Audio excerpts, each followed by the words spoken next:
Welcome to What If Sleepstorian, soft-spoken tales to slow the day's thoughts and carry you toward peaceful sleep. Before we begin, tell me where in the world you're listening from tonight, and, if you wish, what's on your mind. I read every note and love keeping quiet company across distances. If this brings you peace, a like and subscribe will help me make more nightbound stories. And if you'd like to support even further, you can buy me a coffee through the link in the description. Now, settle in, get comfortable, and breathe with me as we begin. The fog arrived before the train did.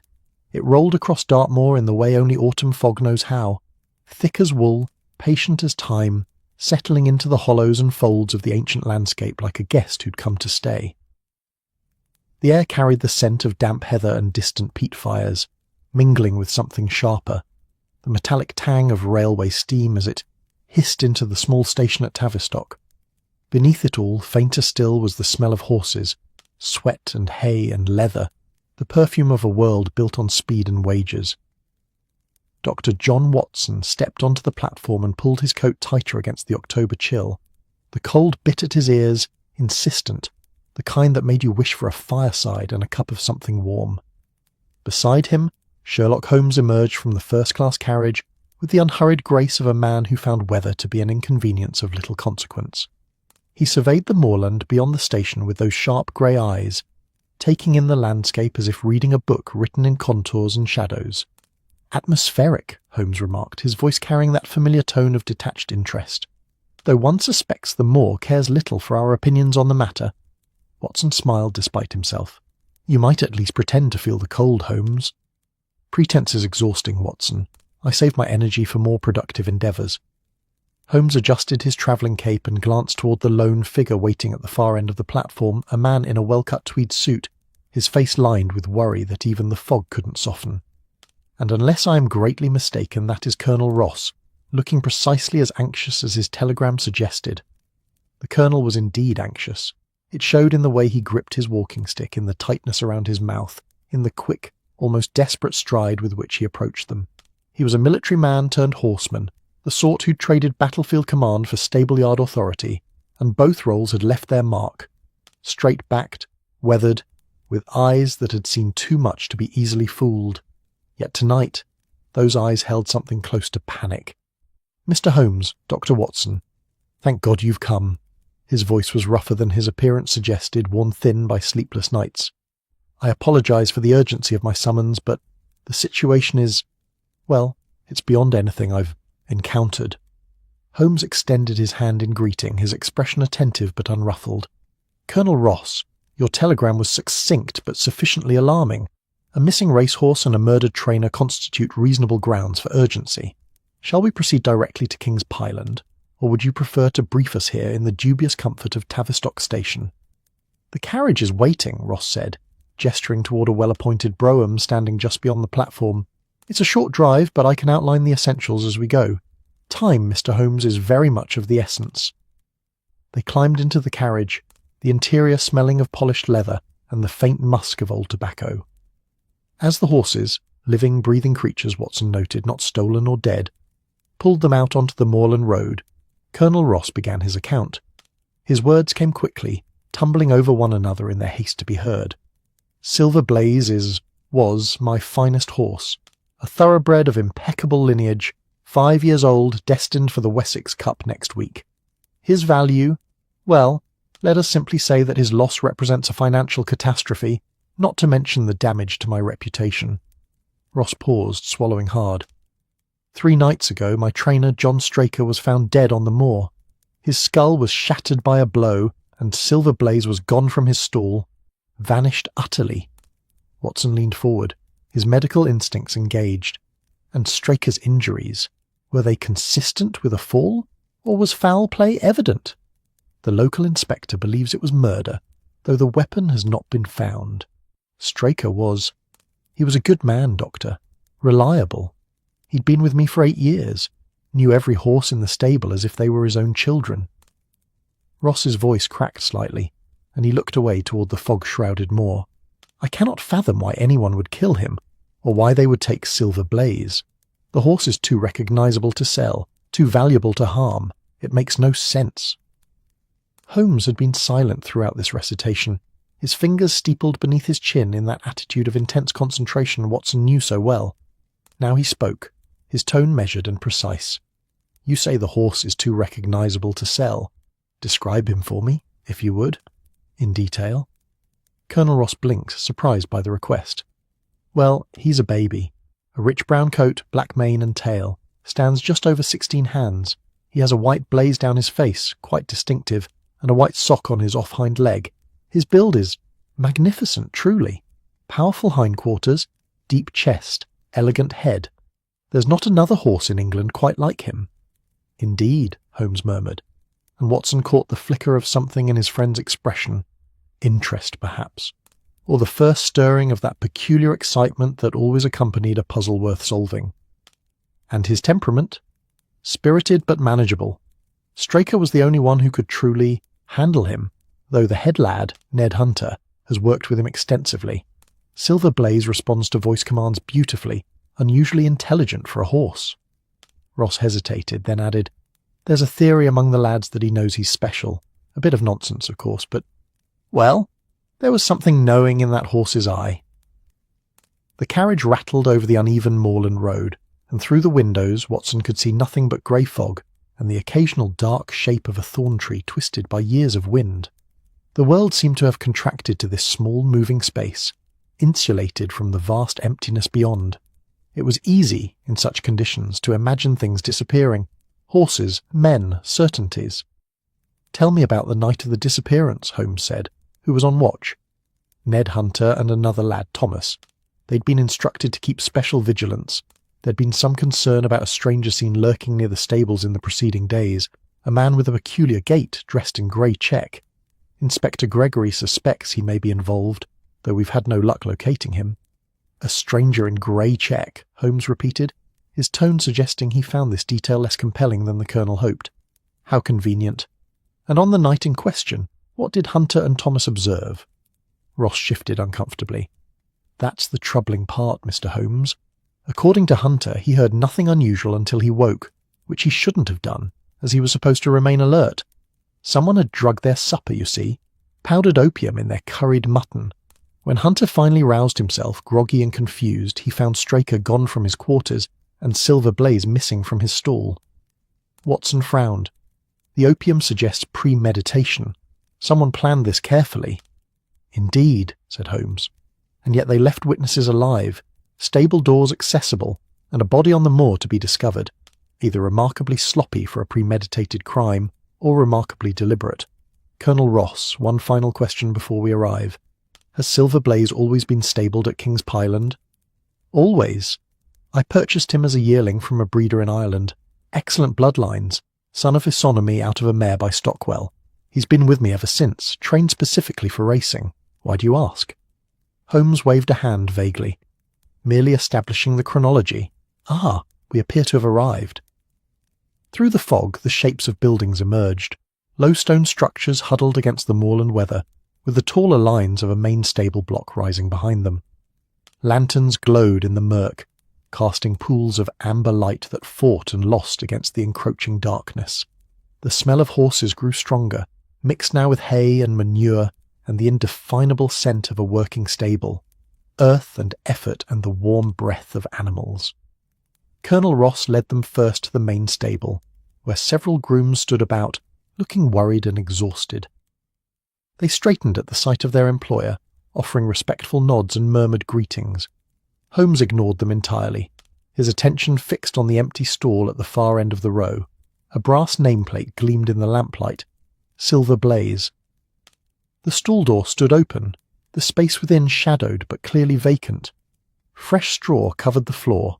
Too fresh, Watson thought, as if someone had cleaned away evidence. Holmes stepped inside with the confidence of a man entering his own study, his keen eyes scanning every surface, every corner, every nail and board. "Bring a lamp closer, if you would," he instructed, and one of the grooms hastened to obey. Watson watched as his friend conducted what appeared to be a minute examination of absolutely nothing. Holmes crouched to study the straw, ran his fingers along the wooden walls, tested the strength of the door hinges, even sniffed the air as if it might yield secrets imperceptible to lesser mortals. The grooms watched with expressions caught between scepticism and hope. After several minutes of this, Holmes straightened and turned to Colonel Ross. "This stall has been thoroughly cleaned since Silver Blaze's disappearance," Ross nodded. "Yes, the morning after. We had to prepare it in case he was recovered. Was that wrong?" "Neither wrong nor right. Merely inconvenient for my purposes. No matter. The damage is done." Holmes stepped out of the stall and regarded the Colonel with an expression of polite inquiry. "I would like to see where Straker's body was found, and I would like to speak with Ned Hunter. But first, indulge me in what may seem an odd request. Do you keep records of Silver Blaze's physical measurements? Height, weight, girth, that sort of thing?" "Of course. Standard practice for racing documentation. They're in the office." "Excellent. I would like to review them. Tonight, if possible." Colonel Ross looked puzzled but nodded. "Certainly, though I can't imagine what bearing." "Neither can I at present," Holmes interrupted smoothly. "That is why I wish to review them. Imagination, Colonel, is a poor substitute for data." The fog pressed closer as they made their way across the stable yard toward the trainer's office, a small stone building adjacent to the main stable. Watson found himself glancing over his shoulder at the dark bulk of the moor beyond, where John Straker had met his end and where Silver Blaze had vanished into mystery. The wind carried strange sounds, the cry of some night bird, the rustle of heather, the distant bark of a dog from another farm, or perhaps not so distant. Watson paused, listening, and realized with a small shock that the barking came from King's Pyland itself, from the kennels behind the groom's quarters, where the stable dogs were kept. "Holmes," he said quietly, "the dogs are barking now." Holmes stopped and tilted his head, listening. His expression shifted, and Watson saw that flash of insight, that sudden focusing of attention that meant his friend had seized upon something significant. "Indeed they are, Watson, most illuminating." "What's illuminating about dogs barking?" "Not that they are barking now," Holmes replied, "but that they did not bark then. Colonel Ross, on the night of the disappearance, did the dogs raise an alarm?" Ross frowned, thinking. "No, now that you mention it. Inspector Gregory asked the same question. We assumed whoever took Silver Blaze had some way of keeping them quiet. Drugged meat, perhaps, thrown into their enclosure." "Perhaps," Holmes said, his tone suggesting he found this explanation unsatisfactory. "Or perhaps the dogs knew the person who entered the stable that night, knew them well enough not to consider them a threat." The words hung in the cold air like the fog itself, and Watson felt a chill that had nothing to do with the October weather. If Holmes was right, if the dogs had remained silent because they recognized the intruder, then whoever had taken Silver Blaze and killed John Straker was no stranger at all.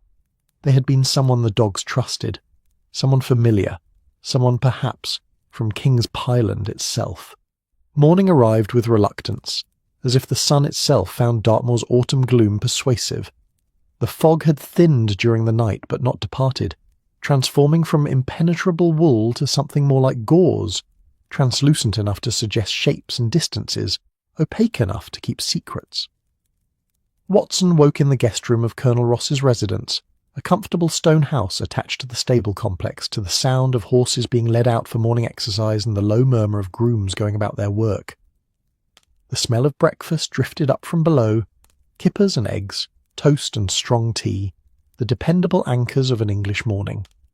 Watson dressed quickly, splashing cold water on his face from the basin, and made his way downstairs to find Holmes already seated at the dining table, a cup of coffee cooling untouched beside him, while he studied a sheaf of papers with absolute concentration. "Good morning, Watson," Holmes said without looking up. "I trust you slept well despite the general atmosphere of calamity?" "Well enough," Watson replied, helping himself to breakfast from the sideboard.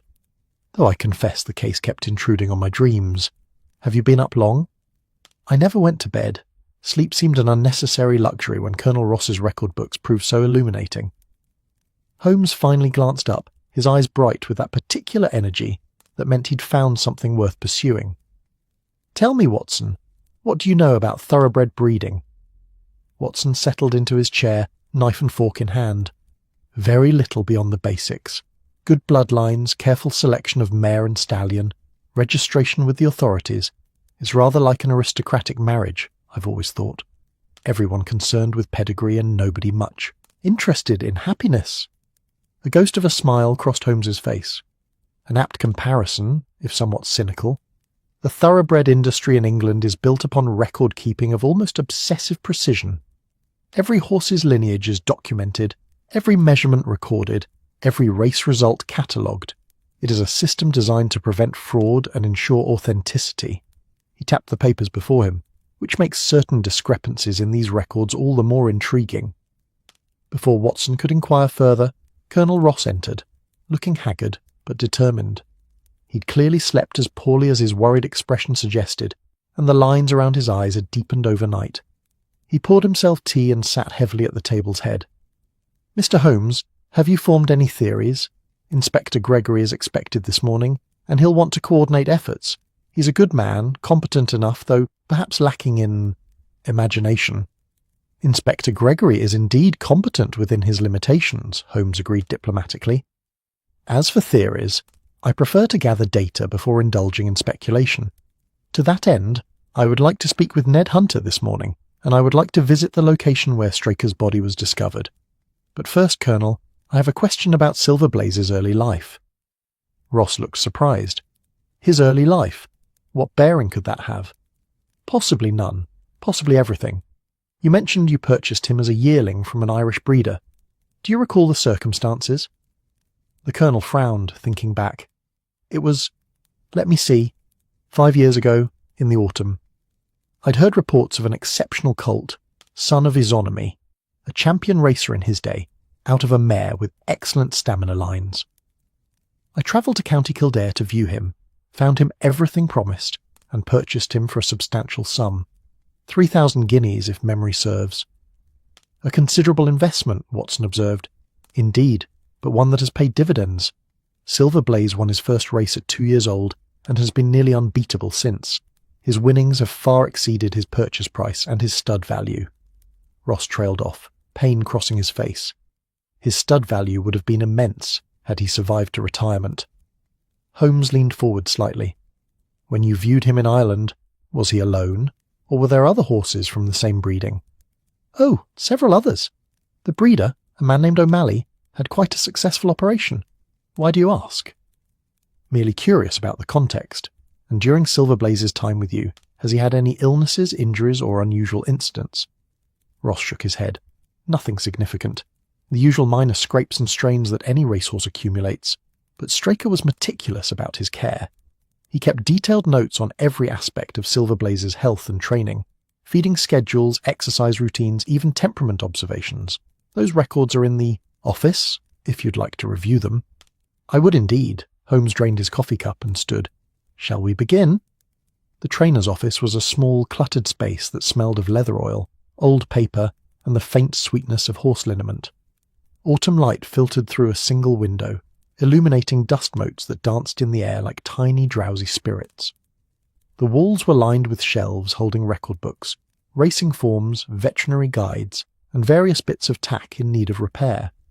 A desk dominated the centre of the room, its surface covered with the accumulated paperwork of running a racing stable, bills, correspondence, training schedules, and what appeared to be betting odds clipped from newspapers. Holmes moved through the space like a hunting dog on a scent, his long fingers trailing over surfaces, opening drawers, examining everything with that peculiar intensity that made watching him work almost hypnotic. He paid particular attention to a locked drawer in the desk, which Colonel Ross opened with a small key kept on his watch chain. Inside lay John Straker's personal records, a leather-bound journal, several letters, some bills, and a collection of small notebooks filled with observations about the horses under his care. "These bills," Holmes murmured, extracting several papers. "They appear to be from a dressmaker in London. Quite expensive purchases. Silk, velvet, elaborate trimmings. Was Straker married?" "He was," Ross confirmed, "though his wife is a simple woman, not given to extravagance. Those bills puzzled the inspector as well. Straker's salary was generous but not lavish, and these purchases seem out of character." Watson leaned over to look. "Perhaps gifts for someone, a mistress." "The eternal romantic, Watson," Holmes said dryly. "Though in this instance your supposition may have merit. A man in debt is a man with secrets, and a man with secrets is a man vulnerable to pressure." He set the bills aside and picked up the training journal, flipping through its pages with practice speed. The journal was a revelation of dedication. Straker had recorded everything: daily exercise times, feed quantities, hoof conditions, behavioural notes, even weather conditions and how they affected each horse's performance. His handwriting was small and precise, the entries methodical. For Silver Blaze there were pages upon pages of observations, tracking the horse's development from his arrival as a yearling through his current status as a champion. Holmes read in silence for several minutes, occasionally pausing to trace a finger down a column of figures or reread a particular entry. Watson watched his friend's face, noting the subtle shifts in expression, a raised eyebrow, a tightening around the mouth, a flicker of something that might have been satisfaction or might have been a concern. "Interesting," Holmes said finally. "Colonel Ross, did Silver Blaze undergo any significant changes in his second year? Changes in temperament, perhaps, or physical development?" Ross thought carefully. "Nothing out of the ordinary. He matured as expected, filled out nicely. His temperament became more manageable as he grew accustomed to training. Why?" Straker notes here, in the spring of Silver Blaze's second year, a marked improvement in docility and responsiveness to commands. Before that point, the horse was apparently quite difficult, willful, resistant, occasionally aggressive. Then, rather suddenly, he became the biddable creature you describe. "Horses do mature," Ross said, though he sounded uncertain. "Their personalities settle as they age." "Indeed they do," Holmes agreed, though the transformation Straker describes is remarkably abrupt. One week he records, "Silver Blaze continues stubborn, refusing to accept the bit, rearing when approached." The next week, "Remarkable change in temperament, now docile and eager to please." "That strikes me as unusual," Watson frowned. "Could Straker have employed some training method that achieved rapid results?" "Possible, though he makes no mention of any change in technique. Moreover," Holmes flipped to an earlier section of the journal. "In his initial assessment upon Silver Blaze's arrival from Ireland, Straker notes the horse's height as 15 hands, 2 inches, standard for a yearling of good breeding. But here, 6 months later, he records the height as 15 hands, 3 inches, growth as expected. And yet," he turned to a page from 2 years ago, running his finger down a column of measurements. "Here, at 3 years old, Silver Blaze measured 16 hands, 1 inch, and here 1 year ago, 16 hands, 1.5 inches. Do you see the pattern, Watson?" Watson leaned closer, studying the figures. "Steady growth, slowing as he matured. That seems normal enough." "Does it?" Holmes's eyes glinted. "Consider this. According to these records, between his arrival as a yearling and his current age, Silver Blaze has grown a total of 13 inches. The average thoroughbred grows approximately 12 inches during that period. Silver Blaze's growth is within normal parameters, certainly, but—" He paused, his expression thoughtful. "The devil, Watson, is in the details." Before he could elaborate, there was a knock at the door and a young man entered, rail-thin, with the weathered face of someone who spent his life outdoors and the nervous energy of someone currently under suspicion. This, Watson surmised, was Ned Hunter, the head lad. "Colonel Ross said you wanted to see me, sir," Hunter said, addressing Holmes with a mixture of respect and apprehension. "Indeed I do, Mr. Hunter. Please, sit." Holmes gestured to a chair, his manner suddenly gentle, almost paternal. "You've had a difficult few days, I understand. Dr. Watson here is a medical man. If you're feeling unwell from your ordeal, he'd be happy to examine you." Hunter sat gingerly, shaking his head. "I'm well enough, sir, just tired, and ashamed. I should have stayed awake. If I had, maybe Mr. Straker would still be alive and Silver Blaze would be in his stall." "The drugging was not your fault," Watson said kindly. "Opium in sufficient quantity would have overcome anyone." "Tell me about that evening," Holmes prompted. "Everything you remember, no detail too small." Hunter took a breath, gathering his thoughts. "It was a Tuesday, cold and foggy, much like now. Mr. Straker had us on special watch because of that stranger who'd been seen lurking about, the man in grey check. Thomas and I were to patrol the stables in shifts, but Mr. Straker said we should eat first, keep our strength up. Mrs. Straker, that's the trainer's wife, not the colonel's missus, she brought us our supper around 8 o'clock. Curried mutton with rice, and it was very good too." "Did she bring it directly from her kitchen to you?" Holmes asked. "Aye, still steaming hot.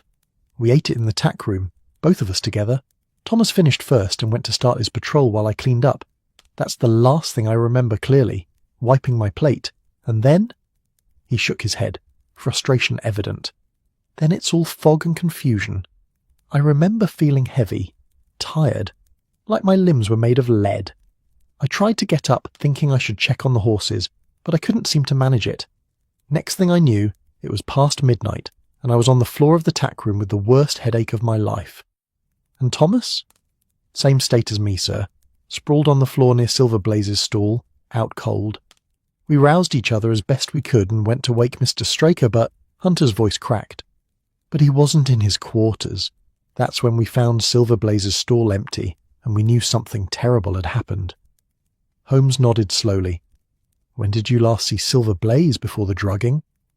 Around 7 o'clock, sir. I gave him his evening feed, oats and bran mash, same as always. He was in fine form, ears forward, bright-eyed. Nuzzled my hand, looking for treats the way he always did. Hunter's expression softened with memory. He was a good horse, sir, best I ever worked with. Smart as paint and gentle when he wanted to be. Gentle, Holmes repeated. Yet Straker's early notes describe him as difficult. Hunter looked surprised. Did he? I suppose he might have been when he first arrived. I wasn't head lad then, just a junior groom. But by the time I started working closely with him, he was a lamb. Well, a lamb with opinions, if you take my meaning. He knew what he liked and what he didn't, but he wasn't mean about it. And his appearance, his markings, his build, have they changed at all during your time here? Changed? Hunter seemed confused by the question. No, sir. White blaze, white sock on the off hind, bay coat. Same as always. He filled out as he grew, of course. Got more muscle on him. But that's natural. Why do you ask? Holmes waved a dismissive hand. Merely thorough. Now, about this stranger in grey check, did you see him yourself? Once, sir, about a week before the disappearance. He was standing by the moor gate watching the stables. When I called out to him, he walked away quick-like, with a limp. Peculiar gait, sort of rolling. I told Mr. Straker about it, and he told the Colonel, and after that we were all on alert. Can you describe this man more precisely? Hunter screwed up his face in concentration. Medium height, maybe a bit shorter than average. Wearing grey check tweed, good quality, and a soft hat pulled low. I couldn't see his face clearly. He turned away too fast. But the limp was distinctive, sir. Rolled on his right foot like he had a club foot or an old injury. Holmes stood and extended his hand. Thank you, Mr. Hunter, you've been most helpful. If anything else occurs to you, no matter how insignificant it seems, please inform Colonel Ross immediately. After Hunter left, looking somewhat relieved, Watson turned to his friend. What are you thinking, Holmes? I am thinking, Holmes said slowly, that this case is not what it appears to be. The stranger in grey check, the drugged supper, the missing horse, the murdered trainer. They form a picture, certainly, but I suspect it is the wrong picture, or rather, a picture designed to obscure the truth. What truth? Holmes picked up the training journal again, holding it as if it might yield further secrets, through sheer force of contemplation. Consider the facts, Watson. A valuable horse disappears, apparently stolen. Yet the horse is too recognizable to sell and too valuable to harm. The trainer is killed, yet nothing in his background suggests he had enemies who might wish him dead. The stable dogs, trained to alert at any stranger's approach, remain silent. And throughout all this, there are these small inconsistencies in measurements, in temperament, in the very nature of the beast we're meant to believe was stolen. You think Silver Blaze wasn't stolen at all? Oh, I think a horse was certainly taken from that stall. The question, Watson, is whether that horse was actually Silver Blaze. Holmes set down the journal and moved to the window, gazing out at the fog-shrouded moor. In the racing world, identity is everything. A horse's value derives not merely from its speed, but from its lineage, its proven record, its authenticated identity. What if someone had reason to question that identity? Or better yet, what if someone had reason to substitute one identity for another? Watson felt a chill of understanding. You think Silver Blaze is a fraud? That the horse in that stall wasn't the real champion? I think, Holmes said carefully, that there are questions to be answered before we can know what is real and what is merely silver paint over brass.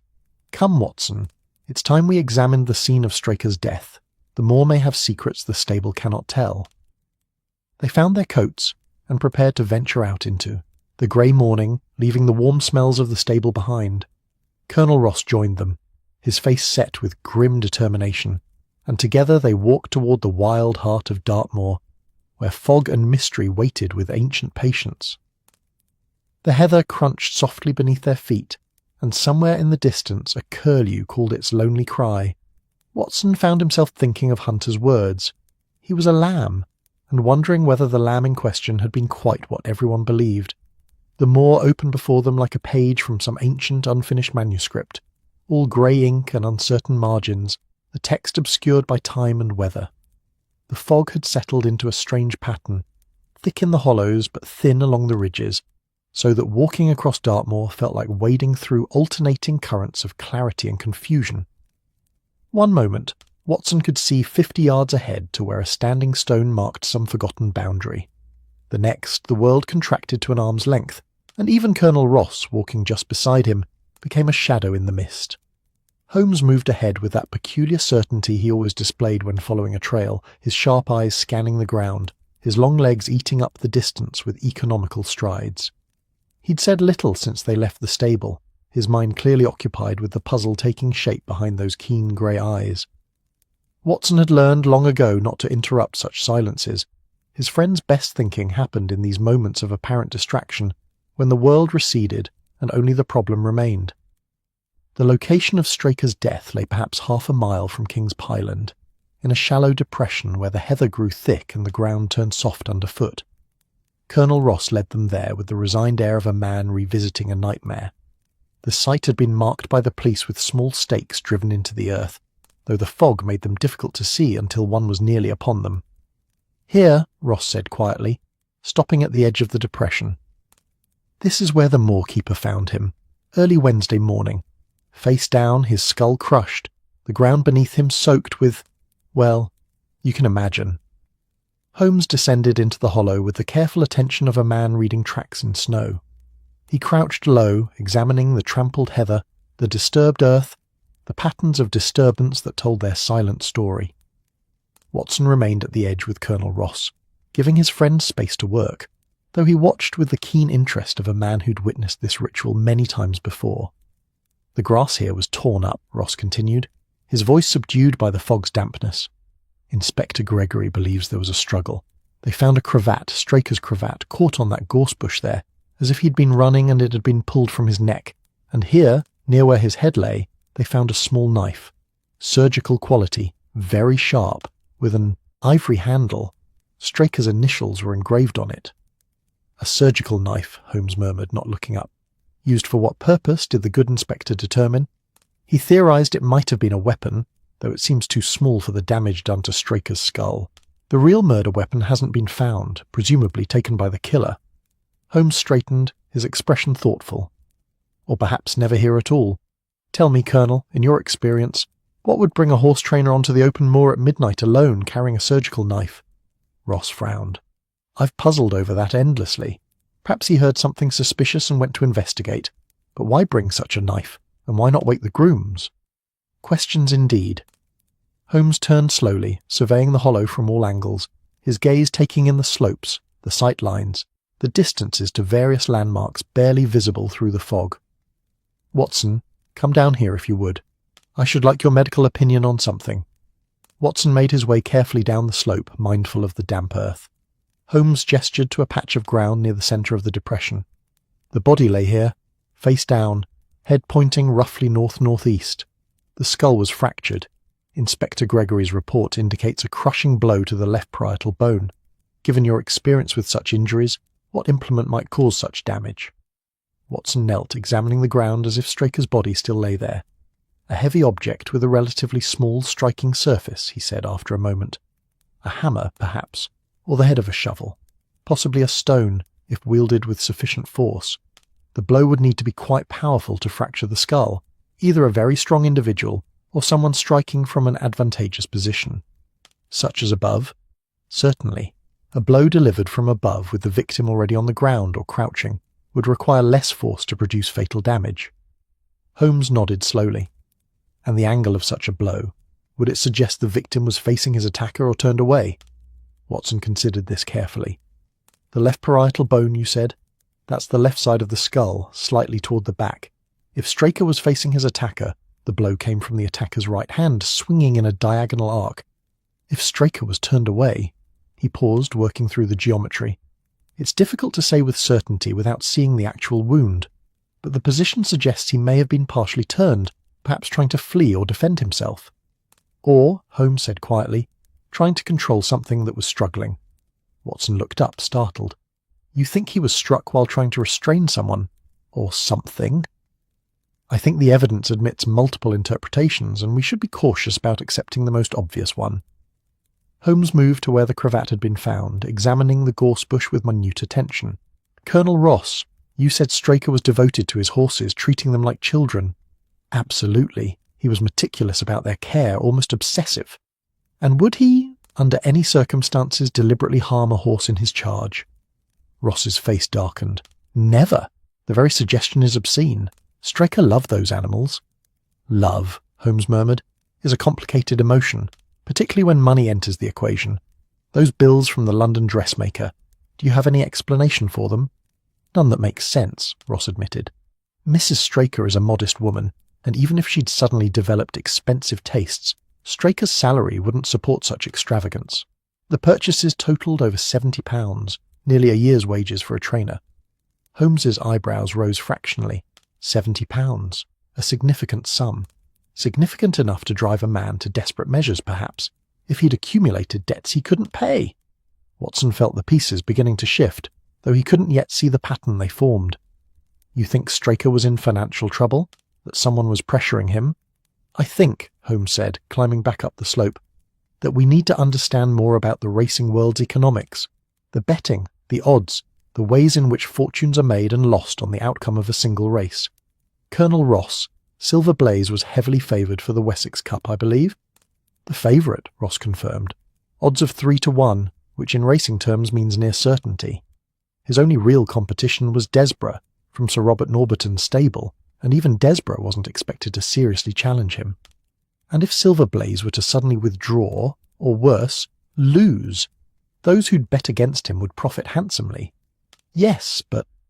Ross's face went pale. Surely you're not suggesting Straker was part of some scheme to fix the race, that he'd betray his own horse? Holmes held up a hand. I suggest nothing yet. I merely observe that a man with large debts, access to a valuable animal, and knowledge of racing protocols might find himself susceptible to persuasion. The surgical knife troubles me particularly. Why? Watson asked. Because its purpose seems clear, yet its presence makes no sense in the context of theft. If one wished to steal a horse, one would simply lead it away, not carry implements of veterinary surgery onto the moor at midnight. Holmes paused, his expression distant.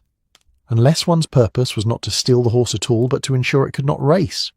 The implications hung in the damp air like the fog itself. Ugly, obscuring, impossible to grasp fully. Colonel Ross looked stricken. You think Straker meant to lame Silver Blaze? To cut his leg tendon, make him unfit to race? It would explain the knife, Holmes said gently, and it would explain why he came out here alone in secret at night. Such an act would require privacy and nerve, but something went wrong. Perhaps the horse resisted. Perhaps Straker's courage failed him. Perhaps there was an accomplice who turned on him. The result, regardless, was Straker's death and the horse's disappearance. Watson shook his head, trying to make sense of it. But if Straker was killed in the attempt, who took Silver Blaze, and where is the horse now?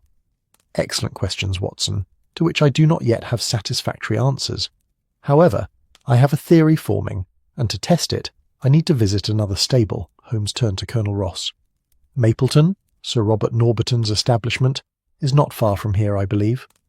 About 2 miles southwest, Ross said, still looking shaken. Silas Brown runs it. A decent trainer, though he's a surly fellow, doesn't encourage visitors. Then we shall visit uninvited, Holmes said cheerfully. But first, I would like to examine something back at King's Pyland. Those early photographs you mentioned, do you have any from Silver Blaze's first year with you? There should be some in the office. We document all our horses photographically for the records. Why? Because, Holmes said, already striding back toward the stable, I have a hypothesis about our missing champion, and if I'm correct, those photographs will prove illuminating in ways you haven't anticipated. They walked back across the moor in silence, each lost in thought. Watson found himself pondering the image of John Straker on this very ground, carrying a knife meant to cripple the horse he'd raised and trained, driven by debts and desperation to betray everything he'd claimed to value. It was a sad picture, made sadder by the fog and the grey heather and the lonely cry of birds invisible in the mist. Back at King's Pyland, Holmes moved directly to the office, his energy renewed by purpose. He pulled out drawer after drawer with Colonel Ross's permission, searching through files and folders until he found what he sought, a wooden box containing photographic plates and prints, carefully labelled and dated. "Here," Holmes said, extracting several images. "Silver Blaze at 1 year, shortly after arrival, and here in 2 years, and 3, 4, 5. He laid them out in sequence on the desk, studying them with intense concentration. Watson looked over his shoulder.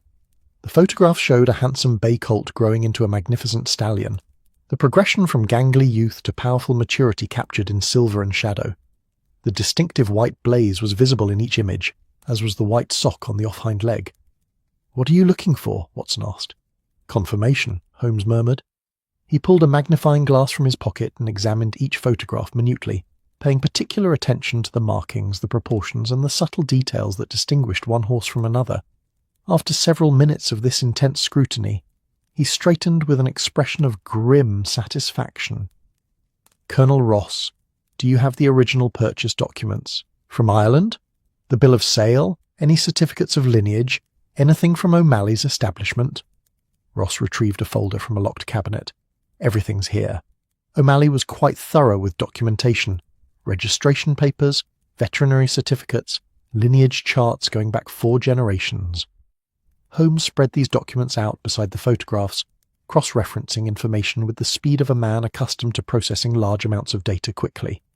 He made small notations on a piece of paper, calculating something that Watson couldn't follow, his brow furrowed in concentration. Finally he looked up, his grey eyes sharp with certainty. "Colonel Ross, I need you to answer a question with complete honesty. When you purchased Silver Blaze from O'Malley's establishment, were there other colts of similar age and breeding available? Specifically, were there any that resembled Silver Blaze closely?" Ross thought back, his expression uncertain. "There were several young horses, as I mentioned. Good stock, all of them. I suppose some were similar in colouring. Bay is common enough in thoroughbreds. But I don't recall any being identical to Silver Blaze. Why?" "Because," Holmes said, tapping the photographs, "these images tell an interesting story.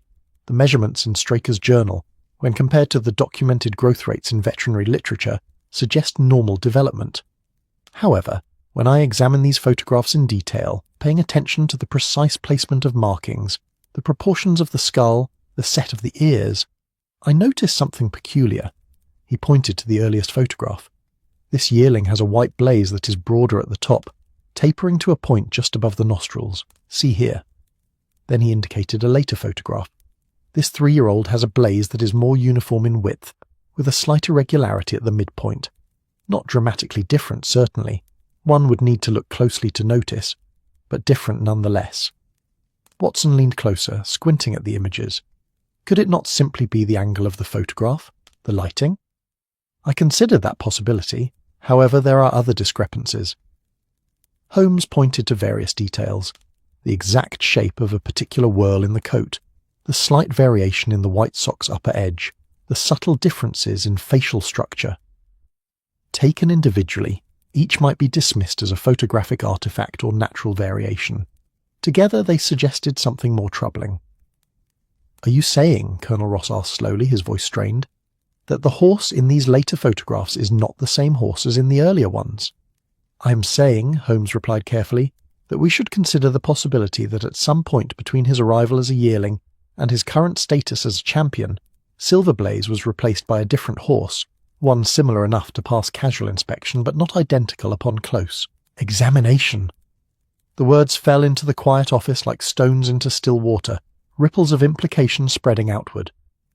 Watson felt his mind racing through possibilities, each more troubling than the last. "But why?" Ross demanded. "What possible purpose would such a substitution serve?" Holmes folded his hands, his expression grave. "That, Colonel, is what we must discover. But I suspect the answer involves gambling, deception, and a great deal of money.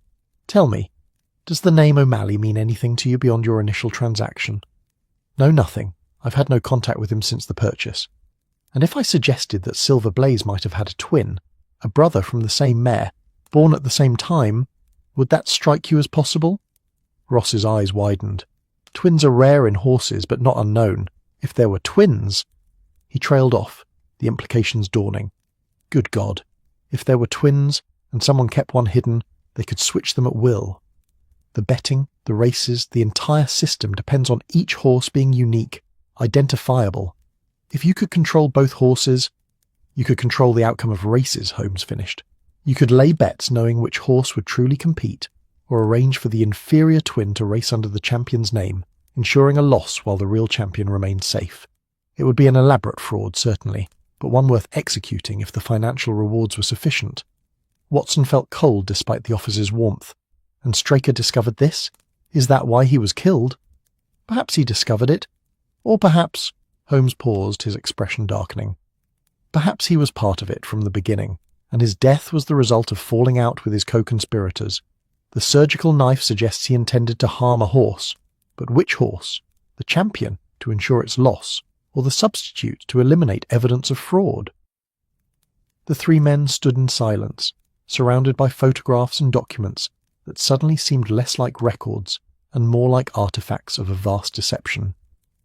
Outside, the fog pressed against the windows, and somewhere in that grey vastness, a horse, or perhaps two horses, waited to reveal the truth of their identity. The afternoon settled over Dartmoor with the weight of unspoken things, the fog thickening as if to match the complexity of the case.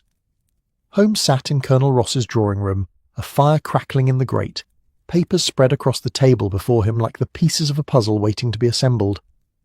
Watson occupied a chair nearby, nursing a cup of tea that had long since gone cold, while Colonel Ross paced before the windows, his agitation barely contained. "Let me see if I understand your theory correctly," Ross said, turning from his contemplation of the grey afternoon. "You believe Silver Blaze had a twin, kept hidden by O'Malley or someone else. You believe this twin was somehow substituted for the original at some point, during his time here, and you believe Straker either discovered this fraud or was complicit in it, which led to his death." "Those are the contours of my hypothesis, yes," Holmes confirmed, not looking up from the racing forms he was studying. "Though I would add several refinements. The substitution, if it occurred, likely happened during Silver Blaze's second year, the period when Straker noted such a dramatic change in temperament. It's easier to switch a difficult horse for a docile one than to suddenly train an unmanageable animal into perfect compliance." Watson set down his cup. "But surely someone would have noticed. The stable hands, the veterinarian, Colonel Ross himself. Would they?" Holmes glanced up, one eyebrow raised. "Consider the circumstances.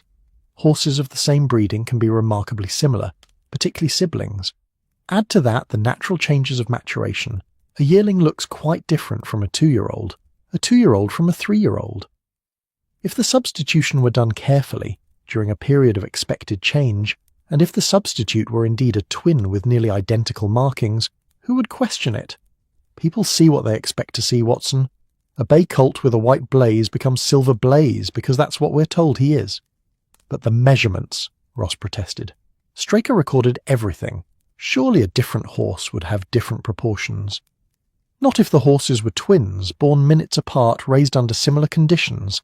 Their measurements would be nearly identical, well within the range of normal variation. The only discrepancies would be subtle. The exact placement of a whorl in the coat, the precise shape of markings, minor differences in bone structure visible only through careful photographic comparison." Holmes tapped the papers before him. "Which brings me to the question of motive. Why perpetrate such an elaborate fraud?" He stood, moving to the fireplace, his tall frame casting shadows that flickered with the flames. "The thoroughbred racing industry in England is built upon a foundation of trust and documentation. The General Stud Book, established in 1791, records the lineage of every recognised thoroughbred. Registration with the Jockey Club ensures that each horse's identity is certified, its breeding authenticated. This system exists to prevent exactly the sort of fraud I'm describing, the substitution of one horse for another, the manipulation of races through deception." "Yet such fraud, if successful, would be immensely profitable," Watson observed. Precisely. Holmes turned back to face them.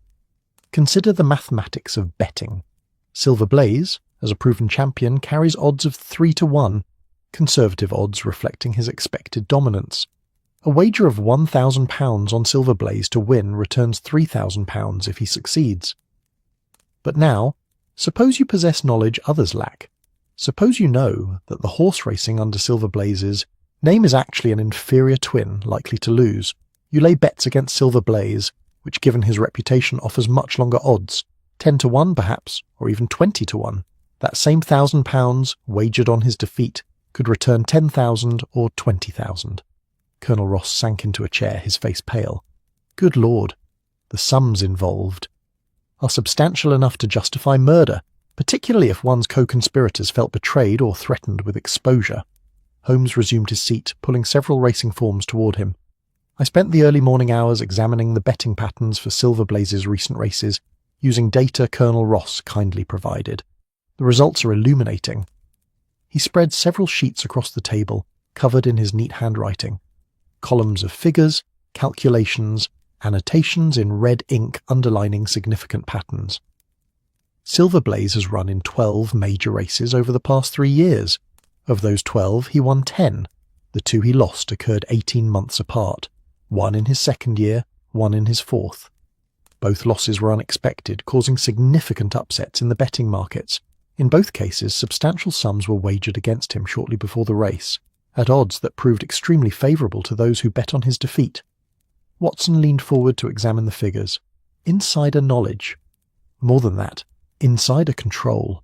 Someone knew that the horse racing would not be the champion Silver Blaze but his inferior twin. They placed their bets accordingly and profited handsomely. Holmes's finger traced down a column. After the first loss, there was an inquiry. Nothing came of it. The stewards concluded that Silver Blaze had simply had an off day, that even champions sometimes falter. After the second loss, similar conclusions. No one suspected fundamental fraud because no one imagined such an audacious scheme.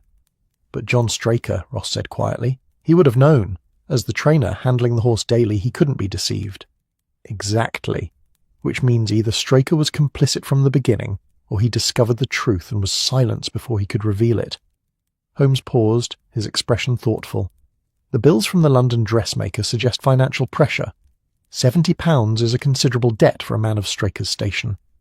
One might speculate that he was being blackmailed. Cooperate with our scheme, or we'll expose some indiscretion. Or alternatively, that he was being paid to facilitate the fraud and spend his ill-gotten gains unwisely. Watson frowned. You said the dressmaker bills were for expensive items, silks, velvets, not the sort of purchases a trainer's wife would make. Indeed, which suggests either a mistress or a more complex form of extortion. There are establishments in London that cater to certain specialised tastes, where a man might accumulate significant debts while pursuing pleasures best left undiscussed in polite company. Holmes's tone was matter-of-fact, but Watson caught the implication. Blackmail, then. Someone discovered Straker's secret life and used it to compel his cooperation. A working hypothesis. It would explain why a devoted trainer would participate in defrauding his employer and potentially harming an animal in his care. Desperation makes accomplices of honest men. Holmes stood again, restless with thought. But this brings us to the current crisis. 3 nights ago, something went wrong with the arrangement. Straker took a surgical knife onto the moor. Why? To lame the horse, Ross said, his voice heavy. You suggested as much at the scene. To lame a horse, certainly. But which one? If the substitution scheme was ongoing, there would be 2 horses to consider, the champion and the twin. If Straker meant to ensure Silver Blaze lost the Wessex Cup, he would lame the champion, ensuring the inferior twin raced in his place. But if Straker meant to expose the fraud, he might instead lame the twin, making it impossible to continue the deception. Watson saw the logic. Either action would require secrecy. Either action might provoke a violent response from co-conspirators. Precisely. Straker went onto the moor that night with a purpose related to the horses, was killed in the process, and one of the animals disappeared. The question becomes, which horse was taken, and by whom? Holmes picked up one of the photographs, studying it intently. The horse stolen from the stable was presumed to be Silver Blaze because it came from Silver Blaze's stall. But if the twin theory is correct, we cannot assume the horse in that stall was the true champion.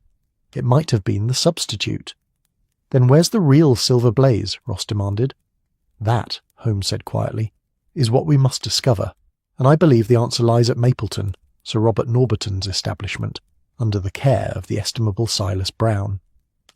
The mention of Brown's name brought a complicated expression to Ross's face, part dislike, part grudging respect.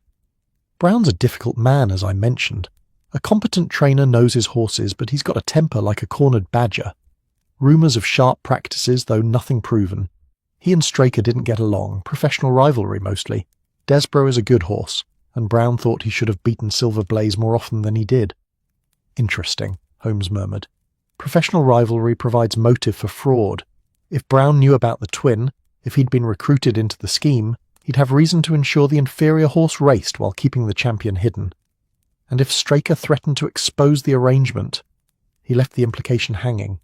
Watson felt pieces clicking into place. You think Brown killed Straker and took the horse? I think Brown knows more than he's revealed. Whether he's a murderer or merely an accomplice remains to be determined. Holmes checked his watch. It's nearly 3 o'clock. I propose we visit Mapleton unannounced. Sometimes surprise yields better results than courtesy. Colonel Ross stood, reaching for his coat. I'll accompany you. If Brown's involved in this, I want to hear what he has to say. Actually, Holmes said gently, I think it might be more productive if Watson and I went alone. Your presence would put Brown on guard. He'd expect hostility from you and respond in kind. Better that I approach as detective inquiring into Straker's murder, with no apparent connection to the racing rivalry between your establishments. Ross looked ready to argue, then deflated. You're right, of course. I'd probably throttle the man if he proved to be involved. Very well, but I want a full report upon your return. You have my word. The ride to Mapleton took them deeper into the moor, following a rough track that wound between stands of gorse and over small stone bridges crossing peat-dark streams. The fog had lifted slightly, offering glimpses of the broader landscape, rolling hills like sleeping giants, the occasional crofter's cottage sending up smoke from stone chimneys, hardy sheep grazing on slopes where nothing else would grow. Watson found himself thinking about the economics Holmes had outlined. The sums of money wagered, won, lost, the temptation such wealth might present to men of limited means. In his practice, he'd seen what financial desperation could drive people to do. Theft, fraud, violence. The racing world, with its blend of aristocratic pretension and cutthroat gambling, seemed perfectly designed to cultivate such desperation. Holmes, he said as they jounced over a particularly rough section of track, if your theory is correct, if there are indeed 2 horses, what happens to them now? Assuming we recover both, I mean. Holmes gazed out at the passing moorland, his expression distant. That depends on several factors. If the substitution can be proven, if we can definitively establish which horse is the true Silver Blaze, then presumably the impostor would be returned to whoever bred him, O'Malley perhaps, or whoever has been orchestrating this fraud. The real champion would be authenticated and allowed to race. Justice would be served. But proving identity definitively may be impossible. Photographs and measurements can suggest substitution, but they don't constitute absolute proof. The racing authorities would require more, veterinary examinations perhaps, or testimony from the original breeder. And even then, Holmes shook his head, the scandal would be enormous. It would shake confidence in the entire system of registration and authentication. The Jockey Club might prefer to quietly retire both horses rather than admit such a fraud was possible. That seems unjust. Justice and pragmatism often find themselves at odds, Watson. The powerful institutions of society tend to prioritize their own stability over abstract principles. He smiled slightly. But I'm being cynical. Let us first find the horses before we worry about what becomes of them. Mapleton appeared through the fog like a smaller, scruffier version of King's Pyland. Stone buildings arranged around a muddy yard, horses visible in paddocks beyond, the whole enterprise having an air of barely contained chaos. Where Colonel Ross's establishment spoke of money and pride, Mapleton suggested competence strained by limited resources. A groom spotted them approaching and called toward the main building. A moment later a man emerged, stocky, broad-shouldered, with a weathered face that suggested years of outdoor work and a disposition to match. His eyes were sharp and suspicious, his posture aggressive. This clearly was Silas Brown. "Help you, gentlemen, he called, his tone suggesting he'd prefer they turn around and leave. Holmes descended from the carriage with a pleasant smile. "Mr. Brown, my name is Sherlock Holmes, and this is my colleague, Dr. Watson. We're investigating the murder of John Straker and the disappearance of Silver Blaze. I wonder if we might have a few moments of your time." Brown's expression didn't soften, but something flickered in his eyes. Wariness, perhaps, or calculation. "Don't know what I can tell you. Sad business about Straker, but it's nothing to do with me or mine." "Of course not," Holmes said smoothly. "Still, as a neighbouring trainer, you might have observed something useful. Professional courtesy suggests we should at least inquire." Brown hesitated, clearly torn between the desire to refuse and the danger of appearing uncooperative. Finally, he jerked his head toward the stable. "5 minutes. I've got horses to see." As they followed Brown into the shadowed interior of the stable, Watson caught Holmes's eye and saw the satisfaction there. They were close now, close to something that mattered. The horses watched them pass with dark, knowing eyes, and somewhere in the fog beyond, truth waited to be uncovered. The interior of Mapleton's stable smelled of horses and hay and something else, a tension that seemed to hang in the air like the dust motes dancing in the dim light. Silas Brown moved through the space with the proprietary confidence of a man on his own ground, but Watson noticed the way his shoulders remained tight, the way his eyes kept darting toward Holmes as if measuring threat. Holmes, for his part, appeared supremely relaxed, his hands clasped behind his back as he surveyed the horses in their stalls with the interested air of a casual visitor. He paused before a magnificent grey, admiring the animal's conformation, then moved on to a chestnut mare who nickered softly at his approach. "Fine animals," Holmes remarked. "You maintain your stability well, Mr. Brown. One can see the care invested in each beast." Brown's expression softened fractionally at the compliment. "I will do my best. Not working with Colonel Ross's resources, mind you, but I know my horses, every one of them, gets proper attention." "I'm sure they do." Holmes had reached the end of the row and was turning back when he paused, his gaze sharpening on something Watson couldn't immediately identify. "That one there, the bay in the corner stall. May I approach?" "That's Desborough," Brown said, a note of pride entering his voice. "Sir Robert's prize colt. He's the one who'll give Silver Blaze a run at the Wessex Cup, or would have, if the poor beast hadn't disappeared." Holmes moved toward Desborough's stall with unhurried purpose, and Watson followed, curious about what had caught his friend's attention. The horse was indeed impressive. Powerful build, alert eyes, coat gleaming with health.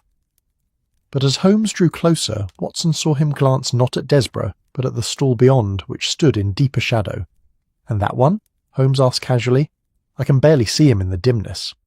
"Just a hack," Brown said quickly. "Nothing special. Old injury makes him unsuitable for racing, so he's used for exercise riding, that sort of thing." "Might I see him nonetheless? I have an interest in horses generally, not merely champions."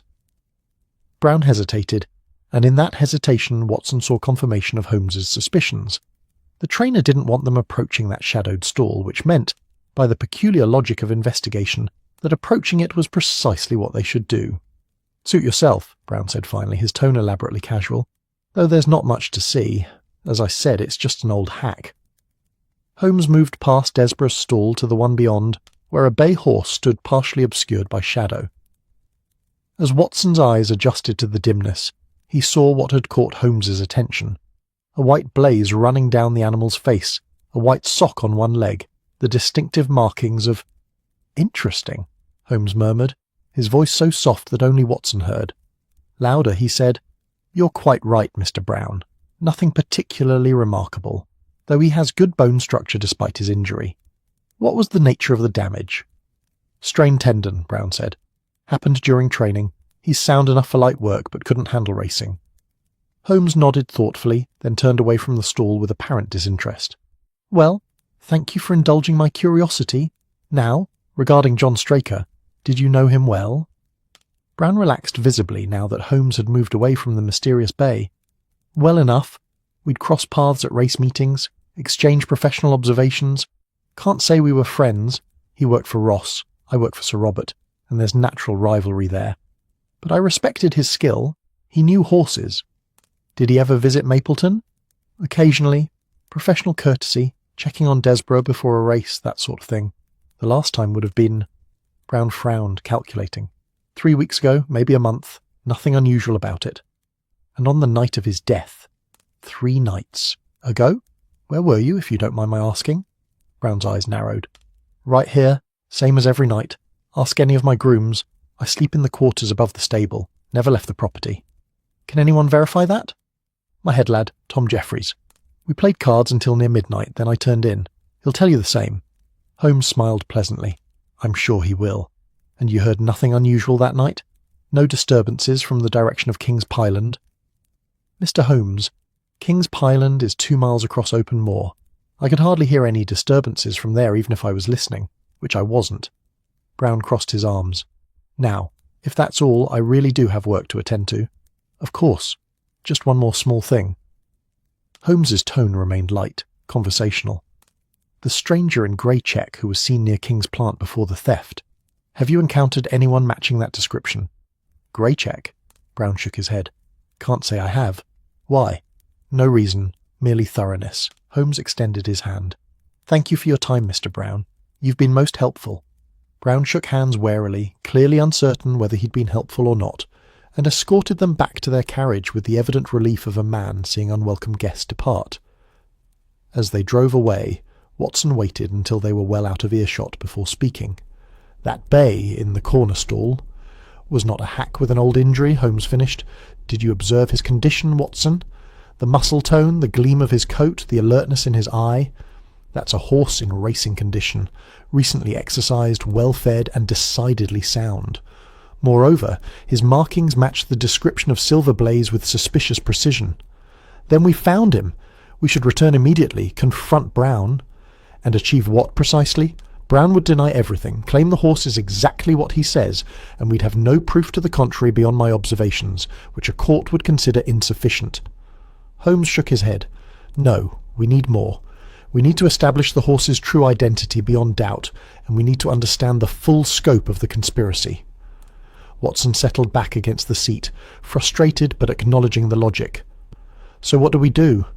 We wait for darkness, Holmes said quietly, and then we return to Mapleton uninvited. Night fell across Dartmoor like a curtain dropping, swift and absolute.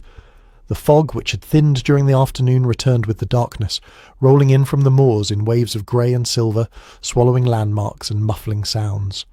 It was the sort of night made for secrets, for movements unseen, for truths hiding in plain sight. Holmes and Watson departed King's Plant on foot shortly after 11 o'clock, dressed in dark clothing, carrying a shuttered lantern and various tools Holmes deemed necessary for what he called nocturnal investigation. Colonel Ross had wanted to accompany them, but Holmes had been adamant 2 men could move more quietly than 3, and Ross's presence risked turning the investigation into confrontation. The walk across the moor was otherworldly in the darkness and fog. The path, clearly visible by day, became a suggestion underfoot, marked more by feel than sight. Watson found himself walking close to Holmes, grateful for his friend's uncanny sense of direction, listening to the night sounds of the moor.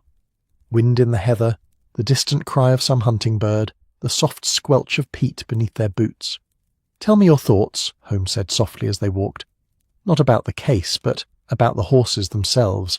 You've seen them both now, the one at King's Playland called Silver Blaze, and the one at Mapleton called a hack. What did you observe?" Watson considered the question carefully. Both are bays with similar markings. Both appeared to be of similar build and age. The one at King's Pyland seemed, I don't know, more settled perhaps, as if he'd been in that stall a long time. The one at Mapleton was more alert, wary of strangers. Good observations. Now consider this. Which horse would you expect to be more comfortable with visitors? The celebrated champion who's been handled by many people, photographed, examined by veterinarians and racing officials, or the hidden twin who's been kept in a relative isolation, seen by only a select few? Understanding dawned. The champion would be accustomed to strangers, while the twin would be more skittish, which means the docile horse at King's Pyland, comfortable in his stall, is likely the true Silver Blaze, and the wary horse hidden at Mapleton is his twin, kept in reserve for the purpose of substitution. Holmes's voice carried satisfaction. The scheme becomes clearer. The The real Silver Blaze has been at King's Pyland all along, racing under his own name, winning as expected. But his twin is kept at Mapleton, ready to be switched in when the conspirators want to engineer a loss and profit from the betting. So the night Straker died. The conspirators came to make a switch, perhaps for the Wessex Cup, perhaps for some other purpose.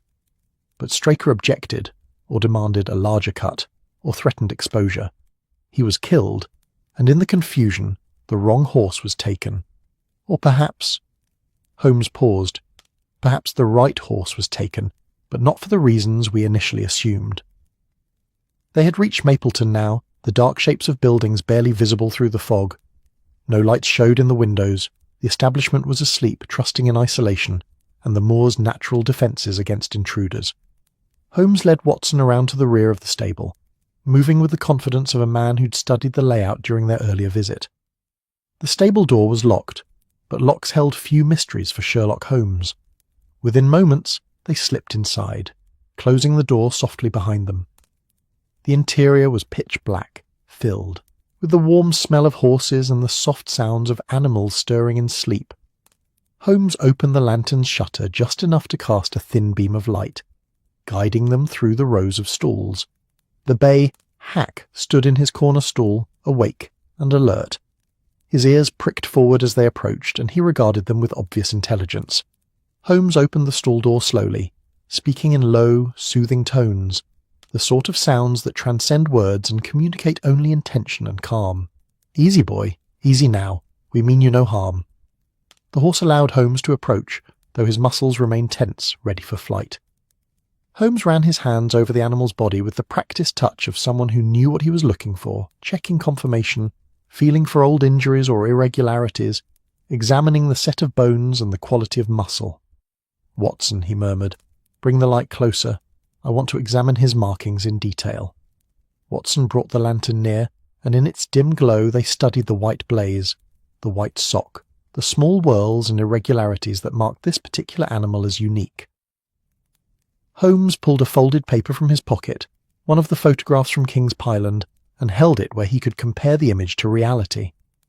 After several minutes of intense scrutiny, he straightened with a soft exclamation of satisfaction. "This is the twin! Look here!" He pointed to a small irregularity in the blaze just above the horse's right nostril. In the photographs of the young Silver Blaze, this irregularity is absent. The blaze is smooth, uniform. But here, on this animal, there's a small deviation, a place where the white marking splits briefly into 2 points before converging again. It's subtle, easily missed unless you're looking for it, but it's distinctive. Could it not have developed as the horse matured? Markings don't change in that fashion. They may become more defined or less distinct with age, but their fundamental pattern remains constant. Holmes pulled out a small notebook and began sketching, documenting the details under the lantern's light. This horse is Silver Blaze's twin brother, almost certainly, and his presence here, hidden and misidentified, confirms the conspiracy. A sound from outside the stable froze them both. Footsteps on gravel, the low murmur of voices. Watson's hand went instinctively to the revolver in his pocket, but Holmes touched his arm, shaking his head in warning. Confrontation would achieve nothing except danger. Instead, Holmes quietly closed the stall door, shuttered the lantern completely, and drew Watson into the shadows behind a stack of hay bales. The stable door opened, letting in a wash of foggy air and dim lamplight. 2 figures entered, Silas Brown carrying a lantern, and another man Watson didn't recognise, shorter and stockier, wearing a long coat against the night's chill. "I don't like it," Brown was saying, his voice tight with worry. That detective Holmes, he's not a fool. He was asking questions, looking at the horses. He saw this one, I'm sure of it. Did he seem suspicious? The other man's voice was cultured, educated, with an accent that suggested London rather than the country. How would I know? He's a detective. Suspicion is his profession. Brown moved toward the twin stall, holding his lantern high to check on the horse. "We should move him. Tonight, if possible. The longer he stays here, the greater the risk." "Move him where?" "We can't return him to O'Malley, that connection's too dangerous, and we can't simply turn him loose on the moor." "What about the original plan, the farm in Wales?" "Too far, too complicated. Besides, With Straker dead and the other horse missing. The man stopped, seeming to realize he'd said too much. We need to think this through carefully. Brown turned to face his companion, and in the lamplight, Watson could see the fear on his face. I never signed on for murder. Switching horses, fixing a few races, that's one thing. But Straker died, this detective poking about. It's spiralling out of control. Straker's death was an accident. You know that. Do I? I wasn't there. All I know is what you told me, that there was a struggle, that he fell, that everything went wrong. But if Holmes discovers the truth, he won't. He can't.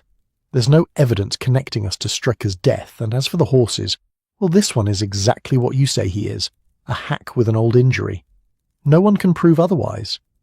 Holmes can. He's clever, and he's persistent, and he saw this horse. If he comes back with authorities, with veterinarians, then we'll deal with it. The man's voice hardened.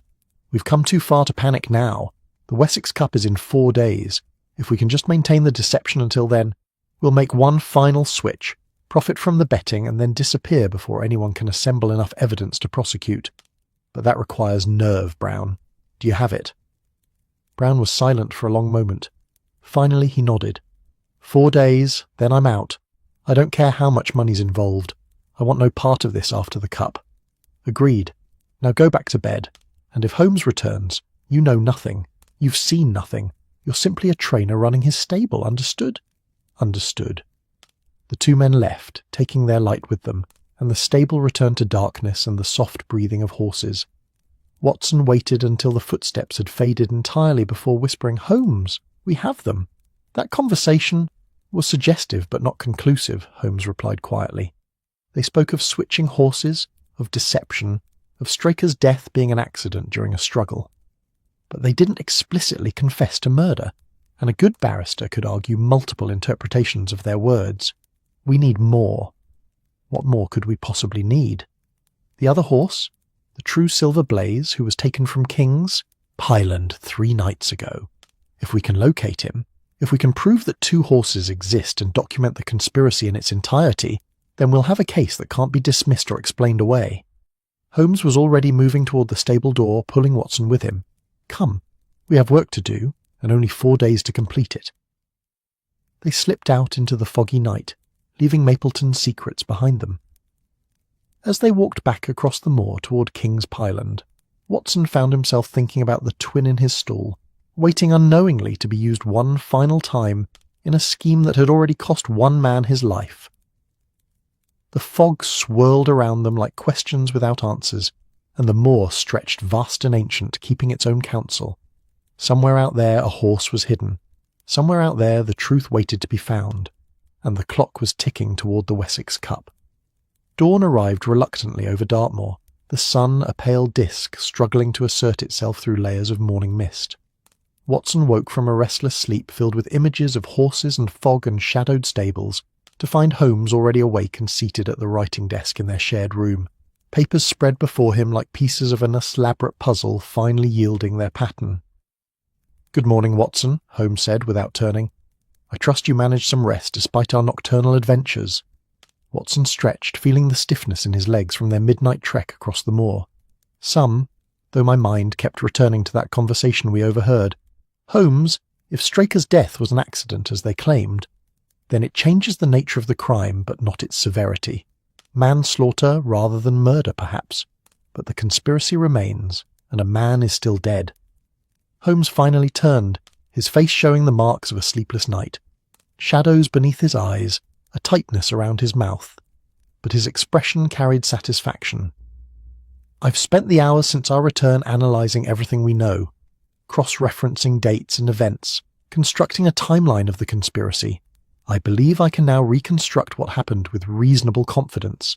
Tell me." Holmes stood, moving to the window where the growing light revealed the stable-yard below, already busy with morning routines. "I began 5 years ago in Ireland. O'Malley's breeding operation produces twin colts from a champion mare, a rare occurrence, but not unheard of. Both colts are bays, both carry similar markings, both show promise. O'Malley, being a man of flexible ethics, sees an opportunity. He registers only one colt officially, the one that becomes Silver Blaze, and keeps the other's existence hidden. Watson joined him at the window.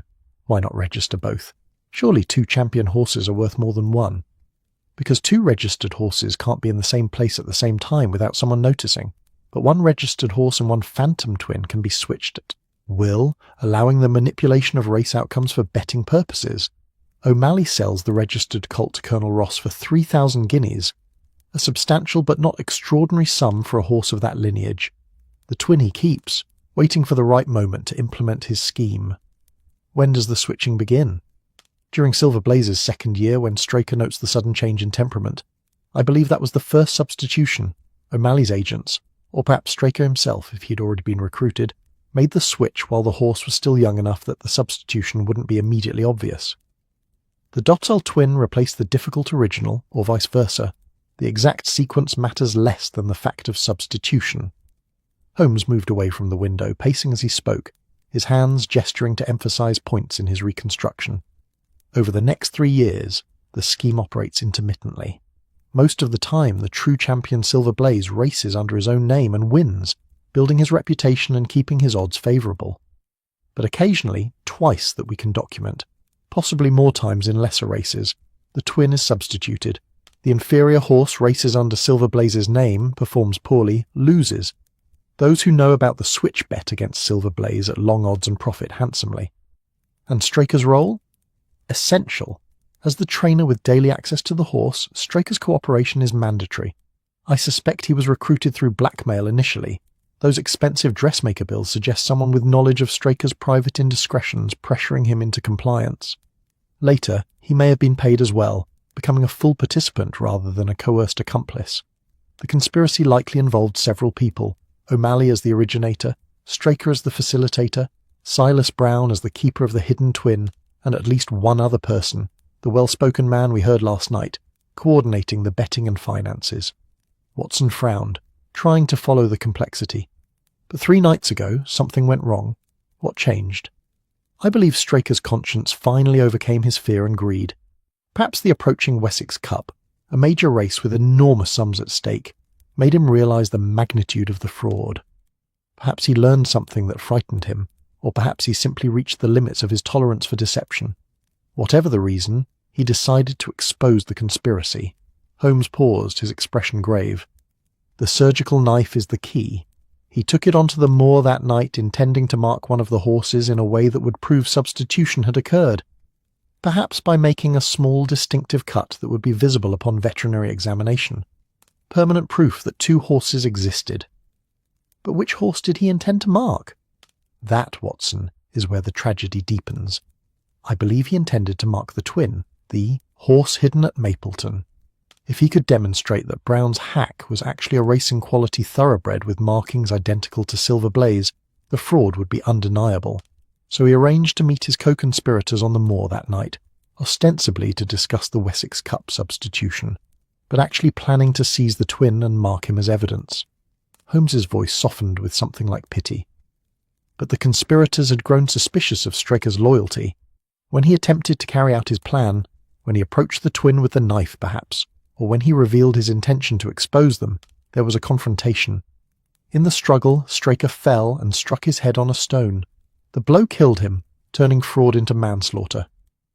And the horse taken from King's Pyland was the twin, brought there by the conspirators for the planned switch. When Straker died, they panicked. They couldn't complete the substitution, too dangerous with a body on the moor, but they couldn't leave the twin at King's Pyland where it would be discovered and compared to Silver Blaze. So they took the twin away, returning him to Mapleton, and left the true Silver Blaze in his proper stall. The opium in the stable hand's supper was meant to facilitate the switch, but instead provided cover for removing the twin after the disaster. Watson absorbed this, seeing how the pieces fit together. So the true Silver Blaze has been at King's Playland all along? Precisely. The horse currently in Silver Blaze's stall is the genuine champion. The missing horse was actually the twin, and he's been found, hidden at Mapleton, waiting for one final use in the Wessex Cup deception. A deception that will now never occur. A knock at the door interrupted them. Colonel Ross entered, looking haggard but determined. "Mr. Holmes, Inspector Gregory has arrived from London. He wants to speak with you about your investigation. And there's something else. I've received a telegram from the Jockey Club. They've heard rumours of irregularities concerning Silver Blaze and are sending representatives to examine him before the cup. If there's anything suspicious about his identity, they'll discover it." Holmes's expression brightened. "Excellent news on both counts, Watson. I believe the time has come to bring all parties together and resolve this matter definitively. Colonel Ross, would you be so kind as to arrange a gathering here this afternoon? Inspector Gregory, yourself, and if possible Silas Brown and Sir Robert Norberton from Mapleton. Tell Brown it concerns evidence in Straker's murder. He won't dare refuse. And the Jockey Club representatives? Invite them as well. In fact, their presence is essential."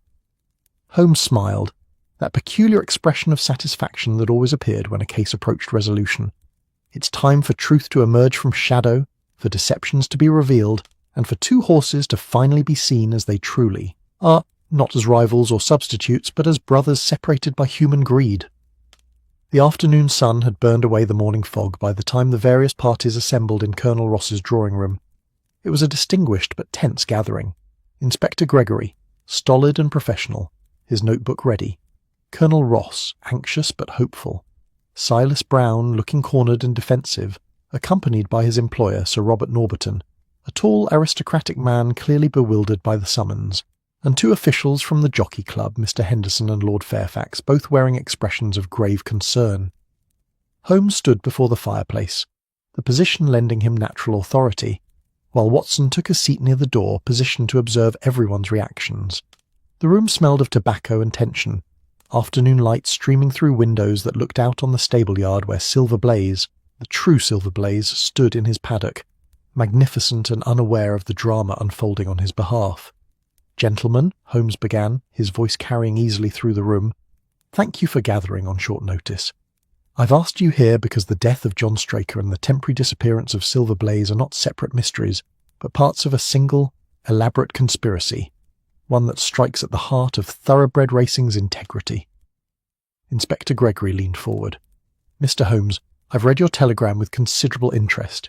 You claim to have evidence of fraud involving Silver Blaze's identity. That's a serious allegation. Indeed it is, which is why I've assembled proof rather than mere speculation." Holmes gestured to Watson, who produced the photographs, documents, and notes they'd compiled. "The foundation of this conspiracy is simple but audacious. Silver Blaze has a twin brother, born at the same time from the same mare, nearly identical in appearance and ability. This twin's existence was deliberately concealed to facilitate a betting fraud." Sir Robert Norberton stood abruptly. "This is absurd. Brown, tell them—" "Let Mr. Holmes finish," Brown said quietly, his face pale.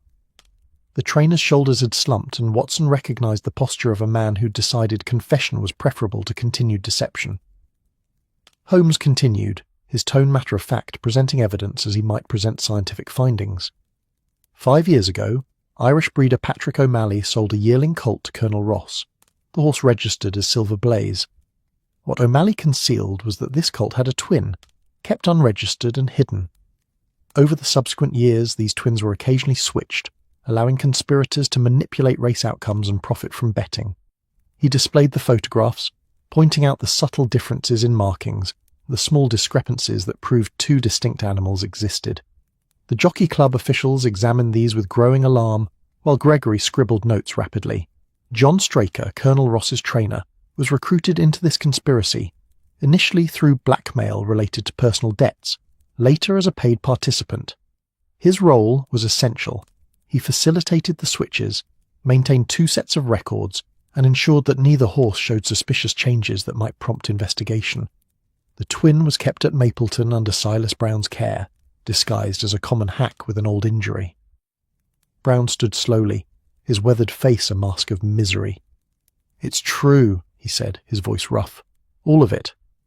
I kept the twins, switched them when O'Malley's man gave the word, and took my cut of the betting profits. I told myself it wasn't really wrong, that no one was being hurt, that it was just business. But I never wanted any part of killing. You have to believe that." "Tell us about the night Straker died," Holmes said gently. Brown sank back into his chair, suddenly looking much older. "Straker had grown a conscience, sent word he wanted to meet on the moor, said he was going to expose everything unless we called off the Wessex Cup switch. O'Malley's man, his name is Fletcher, operates out of London. Fletcher went to meet him, and I went along because I knew Straker, though I could reason with him. We brought the twin from my stable, planning to make the switch if we could convince Straker to cooperate one more time. His voice cracked. But Straker wouldn't budge, said he'd marked the twin years ago with a tiny tattoo inside his ear, something only a close examination would reveal, but that would prove two horses existed. He'd done it as insurance, he said, protection if O'Malley ever tried to double-cross him. He threatened to show the authorities, to ruin us all. Fletcher grabbed him, tried to take the knife Straker was holding. Straker had brought it to defend himself, I think, or maybe to mark the horse again, make the evidence more obvious. They struggled, and Straker fell backward, hitting his head on a rock. The room was silent except for the scratch of Gregory's pen. Brown continued, tears now running down his weathered face. He died instantly. We panicked. Fletcher wanted to hide the body, make it look like an accident, but I said no. That would make us murderers for certain. So we left him there, took the twin back to my stable, and tried to pretend nothing had happened. But Fletcher was worried Straker had told someone, or left evidence. He's been pushing me to destroy the twin or send him away, but I couldn't harm the horse for human failings. Holmes nodded slowly. The tattoo Straker mentioned, is it still present? Inside the twin's left ear. The small mark looks like a star. Straker was clever, put it somewhere that wouldn't be seen in normal handling, but that a veterinarian would find if they looked. Lord Fairfax rose, his aristocratic face set with determination. Then let us examine both horses immediately. If this tattoo exists, if we can demonstrate two animals, with identical markings otherwise, this conspiracy will be proven beyond doubt. The examination took place in the stable yard under the watchful eyes of all assembled parties. The Jockey Club officials brought veterinary instruments, photographic equipment, and measuring tools.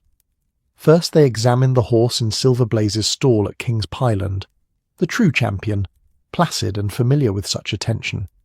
They documented his markings, his measurements, his every distinguishing characteristic, photographing him from multiple angles.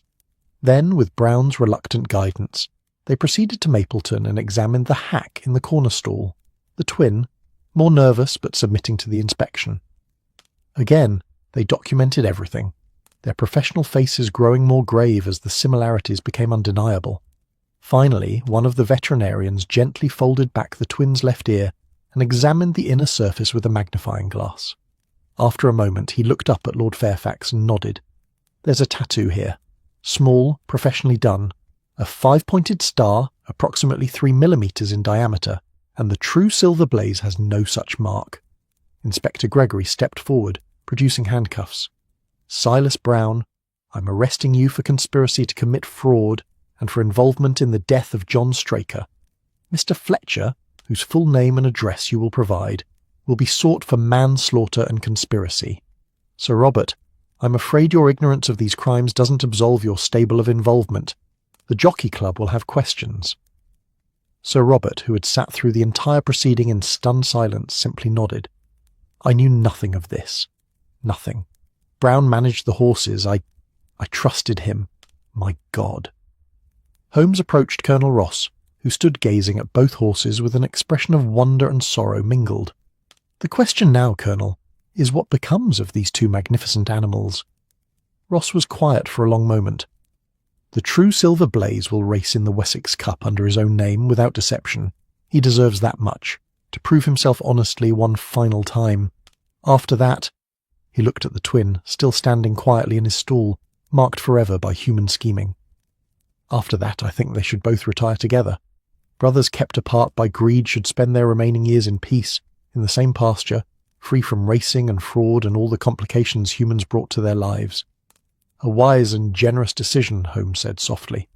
As the authorities led Brown away and the Jockey Club officials prepared their reports, Watson found himself watching the two horses, so similar, so innocent of the crimes committed in their names.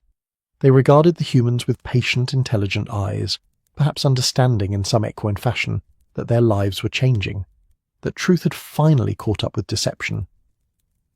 The afternoon sun slanted golden across the stable yard, and somewhere in the distance a curlew called across the moor. The case was solved, justice was being served, and two brothers would finally be allowed to simply be horses, nothing more and nothing less. It was, Watson thought, As good an ending as one could hope for in an imperfect world. 4 days had passed since the truth emerged in Colonel Ross's drawing room, and Dartmoor had settled back into its ancient rhythms, as if human dramas were merely brief interruptions in the landscape's eternal patience.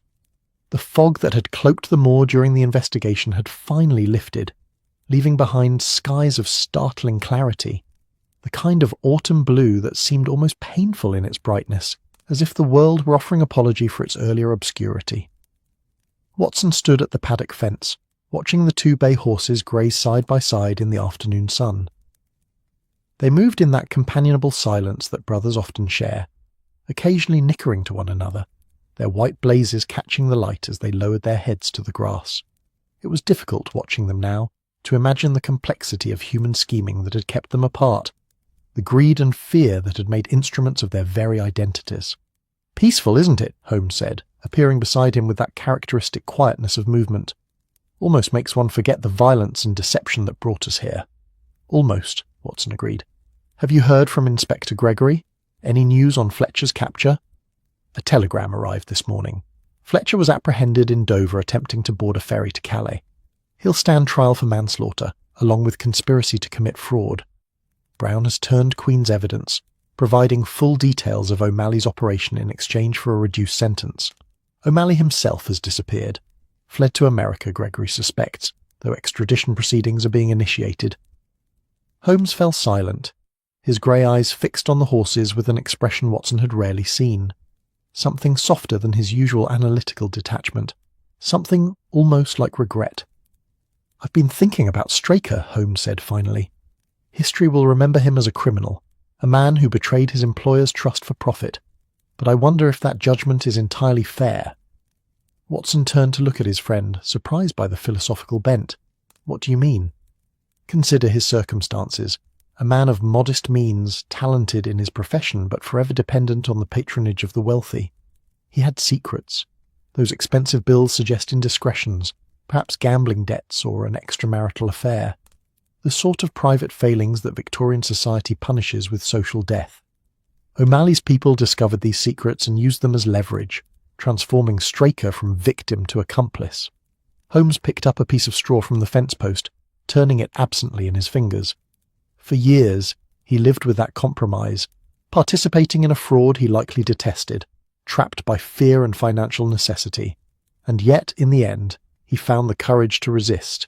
He planned to expose the conspiracy, to redeem himself even at the cost of his own ruin. That took a certain moral strength, Watson. That took character. But he waited years to find that strength, Watson pointed out. How many races were fixed in that time? How much money was stolen from honest bettors? Indeed, I'm not absolving him of guilt, merely noting that human morality is rarely as simple as we'd like it to be. Straker was both villain and victim, coward and hero, his life a testament to the complicated mathematics of conscience. Holmes dropped the straw and turned away from the paddock. "Come, Colonel Ross wished to speak with us before we departed. I believe he has something to show us." They found Ross in his study, surrounded by papers and looking more at peace than he had in days. The lines of worry that had marked his face during the investigation had eased, replaced by a calm satisfaction. He rose as they entered, gesturing to chairs by the window, where afternoon light pooled warm and golden. "Gentlemen, I wanted to thank you properly before you return to London. What you've done for me, for the integrity of racing, there are no adequate words." Ross poured 3 glasses of excellent whisky, handing them round. "The Jockey Club has completed its investigation. Silver Blaze will race in the Wessex Cup tomorrow under his true identity, authenticated beyond question. His twin, I've decided to call him Silver Shadow, seemed fitting, will remain here, retired from any racing considerations." "And after the Cup?" Holmes asked. "Both will retire together, as I mentioned. I've purchased a property in the Cotswolds, a gentle country with good grazing. They'll live out their years there in peace, brothers finally allowed to be simply horses." Ross sipped his whisky, his expression distant. "I've been thinking about breeding them, you know. Twin stallions from champion lines. Their offspring would be valuable, but I've decided against it. They've been used enough for human purposes. Let them have peace without productivity, rest without exploitation." Watson felt warmth toward the colonel in that moment, recognizing the gesture's generosity. "That's uncommonly decent of you, sir. Perhaps, or perhaps I've simply learned something from this entire wretched business." Ross moved to the window, gazing out at his stables. The racing world, hell, the entire Victorian enterprise, is built on the assumption that everything has a price, that everything can be bought and sold and valued in pounds sterling. Horses, loyalty, truth itself. We've created systems of measurement and authentication and registration, all designed to prevent fraud, but we forget that these systems can themselves be corrupted when enough money is at stake. He turned back to face them, his weathered face serious. "Straker was a good man once, I'm certain of it. But we, and by we, I mean this whole society of ours, we placed him in circumstances where goodness became a luxury he couldn't afford. We paid him a salary that required absolute honesty, while surrounding him with temptations that would test a saint, and when he failed, when he fell into O'Malley's trap, we offered him no mercy, no path to redemption, only ruin if he confessed. Is it any wonder he waited years to find his courage?" Holmes nodded slowly. "You're arguing that the system itself shares culpability. I'm arguing that systems designed by flawed humans will inevitably reflect those flaws. The racing industry prides itself on integrity, but it's built on gambling, on encouraging men to wager sums they can't afford to lose on outcomes they can't control. We create the conditions for corruption, and then act surprised when corruption occurs." Ross drained his glass. "I don't expect to change the world, Mr. Holmes, but I can change my small corner of it. Those two horses will be treated with dignity, as living beings rather than investments. It's a small gesture, but it's what I can offer." There was a knock at the door and a young groom entered, cap in hand. "Begging your pardon, Colonel, but there's a lady here asking for Mr. Holmes. Says her name is Mrs. Straker." The room fell silent. Ross looked to Holmes, who nodded slightly. "Show her in, please." Mrs. Straker was a small, plain woman in her middle years, dressed in mourning black that looked hastily acquired, the sort of widow's weeds purchased in grief rather than planned for in advance. Her face was pale and drawn, her eyes red from crying, but she carried herself with a dignity that spoke of strength beneath the sorrow. She clutched a small cloth bag in her hands, twisting the handles nervously. "Mr. Holmes," she said, her voice soft but steady.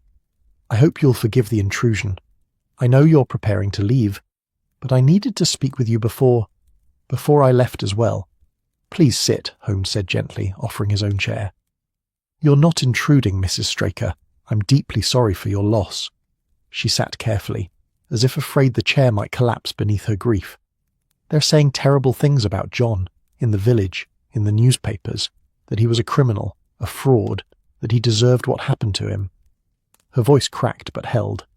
"I needed you to know. He wasn't a bad man. He made mistakes, terrible mistakes, but he wasn't bad." "I believe you," Holmes said, and Watson heard genuine compassion in his friend's voice.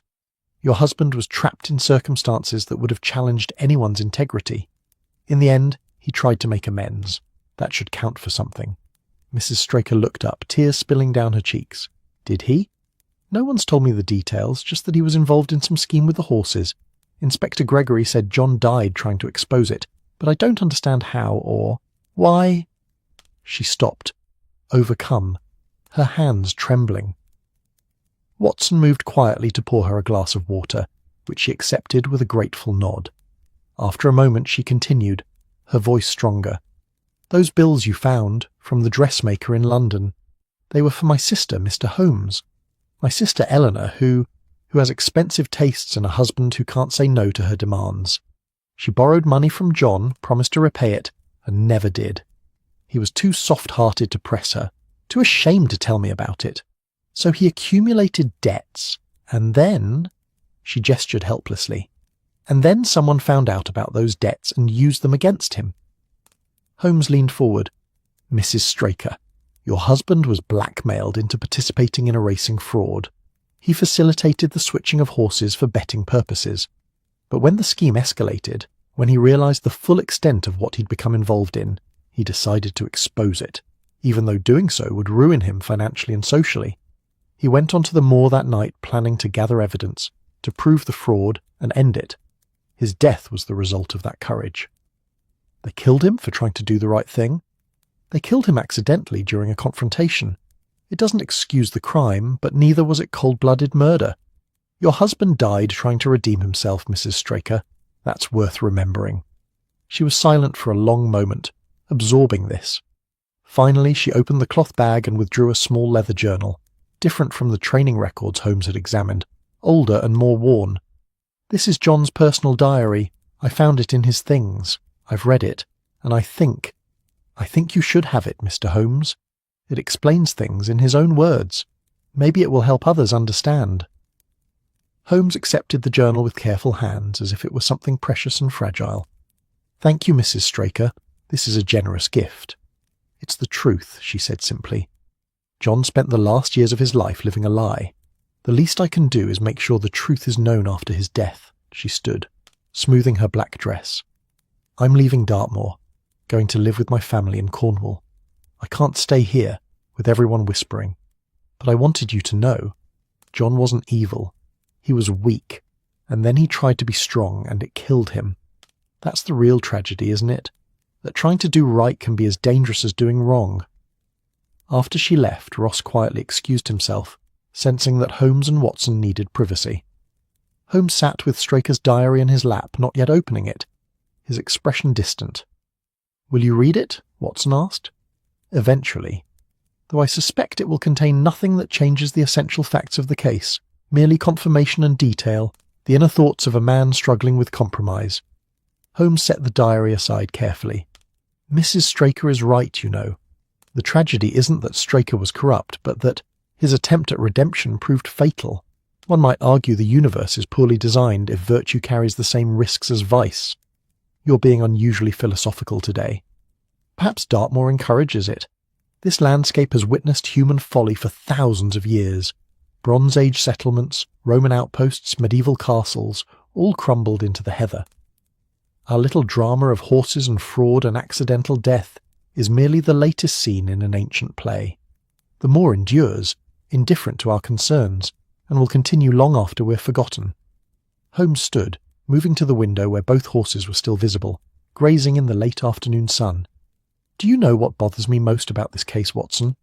Not the fraud, not even Straker's death, but the fundamental injustice of how value is assigned. Those two horses out there, they're brothers, born of the same mare, identical in nearly every respect. Yet one was deemed worth 3,000 guineas and a life of celebrity, while the other was hidden away, his existence denied, his identity erased.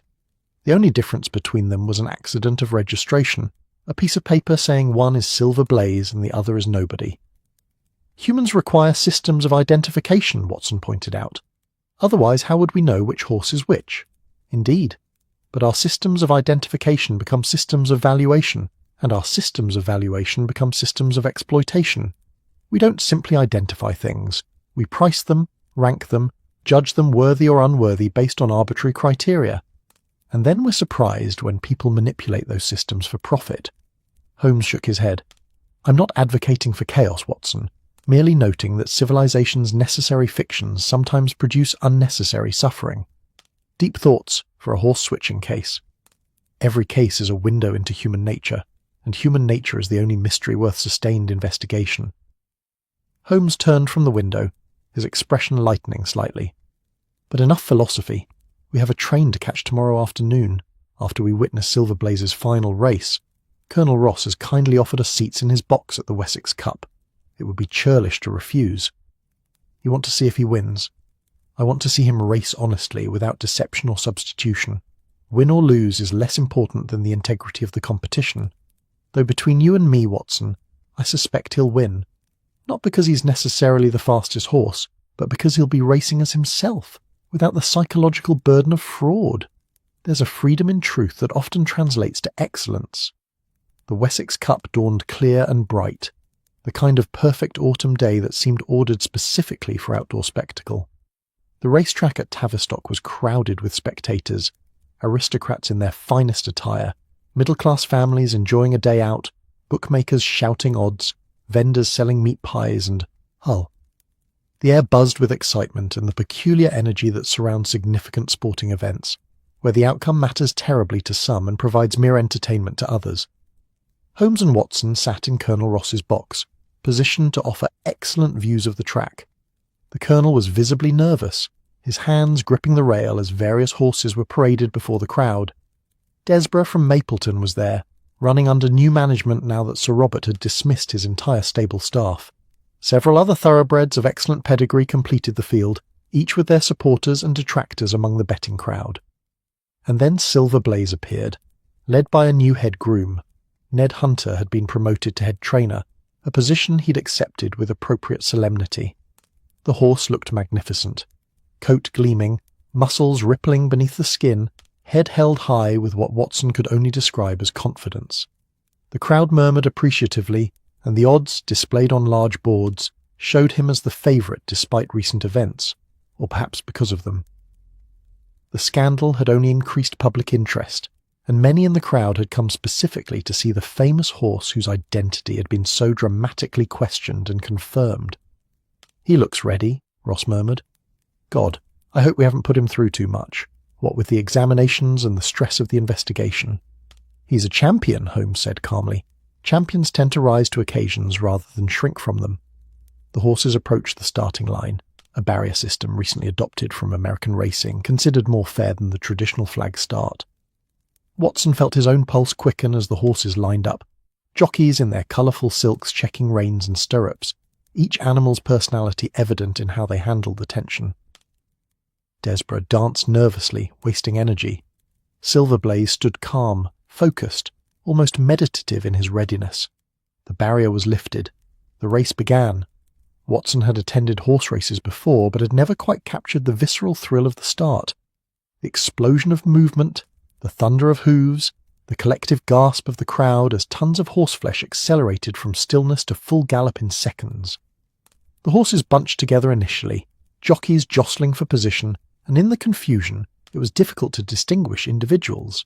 But as they rounded the first turn, Silver Blaze began to separate from the pack. Not dramatically, he wasn't pulling away with arrogant dominance, but steadily, purposefully, his stride smooth and economical while others around him laboured. Watson found himself leaning forward unconsciously, caught up in the ancient human excitement of watching animals race, of seeing speed and grace and competitive will made manifest. "Come on," Ross whispered, his knuckles white on the rail. "Come on, boy." The race was 1.25 miles, and by the halfway point, Silver Blaze had established a clear lead of perhaps 3 lengths. Desborough was in second, running well but unable to close the gap. The rest of the field had fallen behind, their chances effectively ended. Now it was a 2-horse race, exactly as everyone had predicted before the scandal. Silver Blaze versus Desborough, champion against challenger. Down the back stretch they came, and Watson could see Desborough's jockey using his whip, asking his horse for more speed, more effort, trying desperately to make up ground. Desborough responded gamely, his stride lengthening, and the gap began to close. 3 lengths became 2.5, then 2.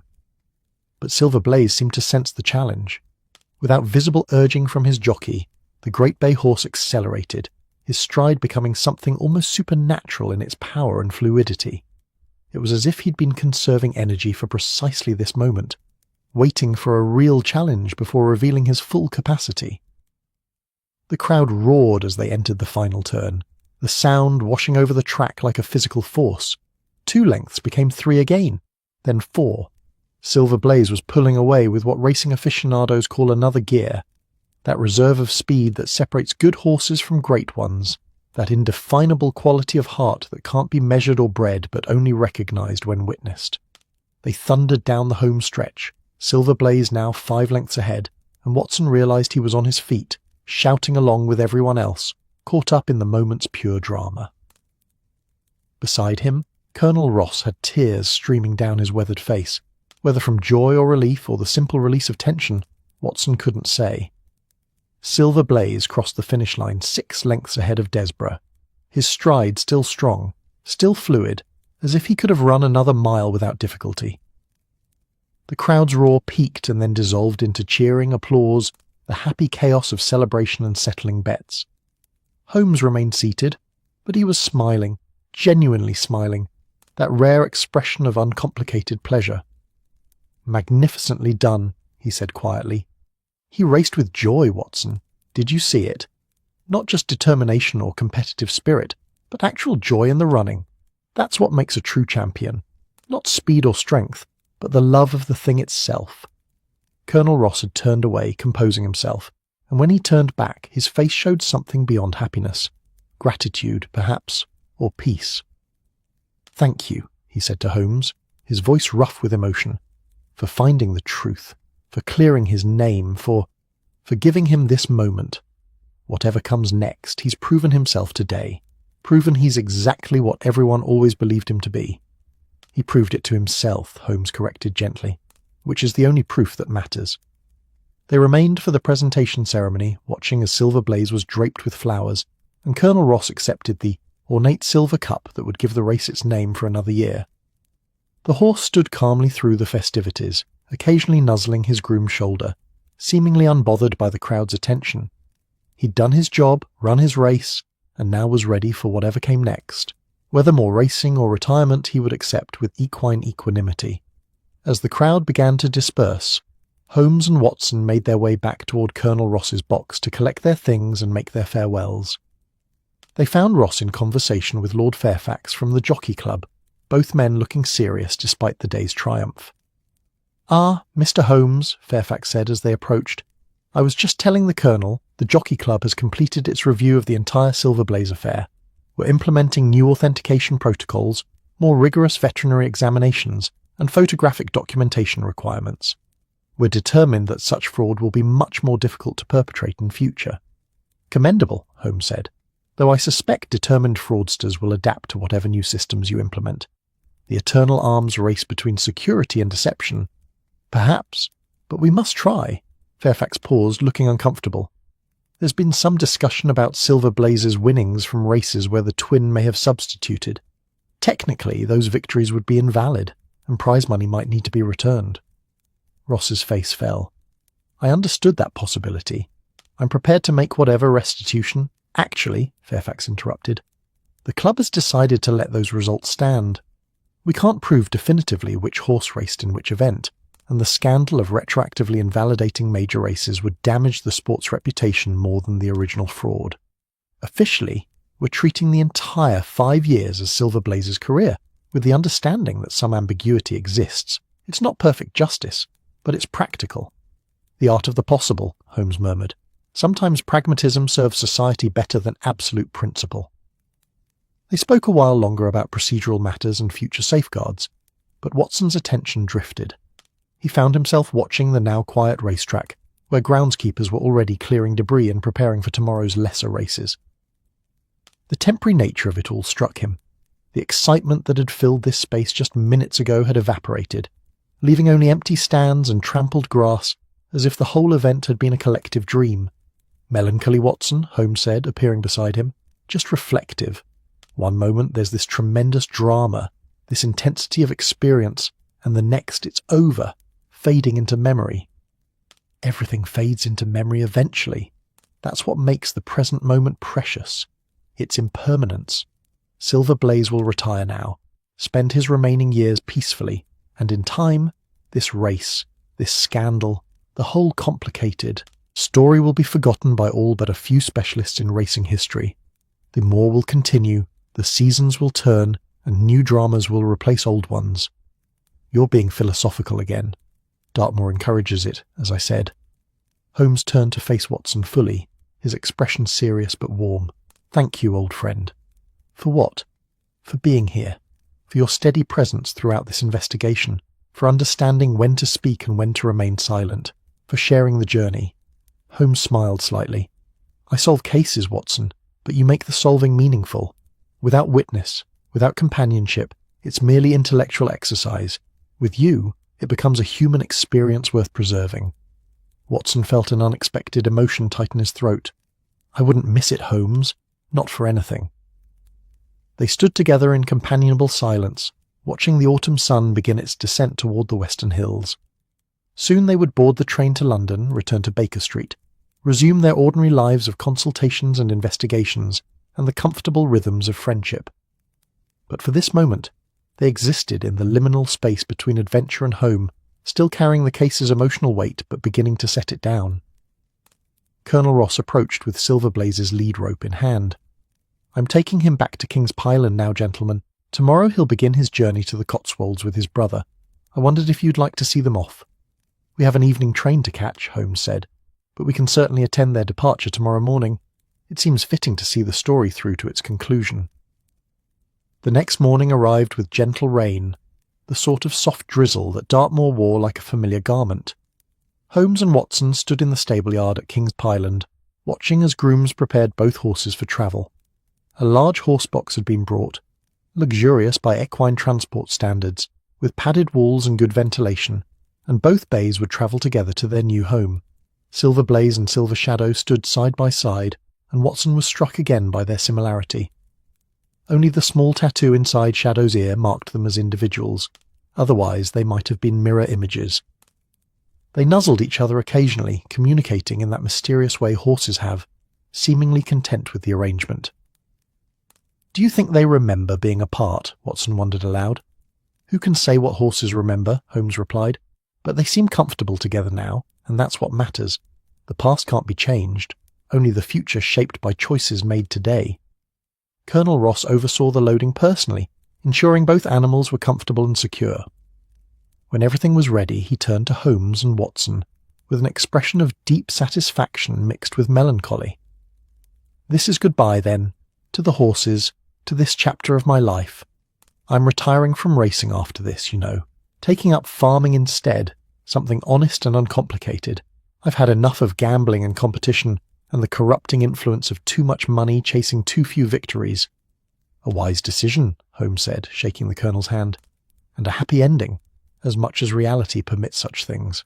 Thanks to you. If you're ever in the Cotswolds, you're welcome to visit. See how the brothers are faring in their retirement." "We may take you up on that," Watson said warmly. The horse-box departed slowly, careful over the rough moorland roads, and they watched until it disappeared into the drizzle.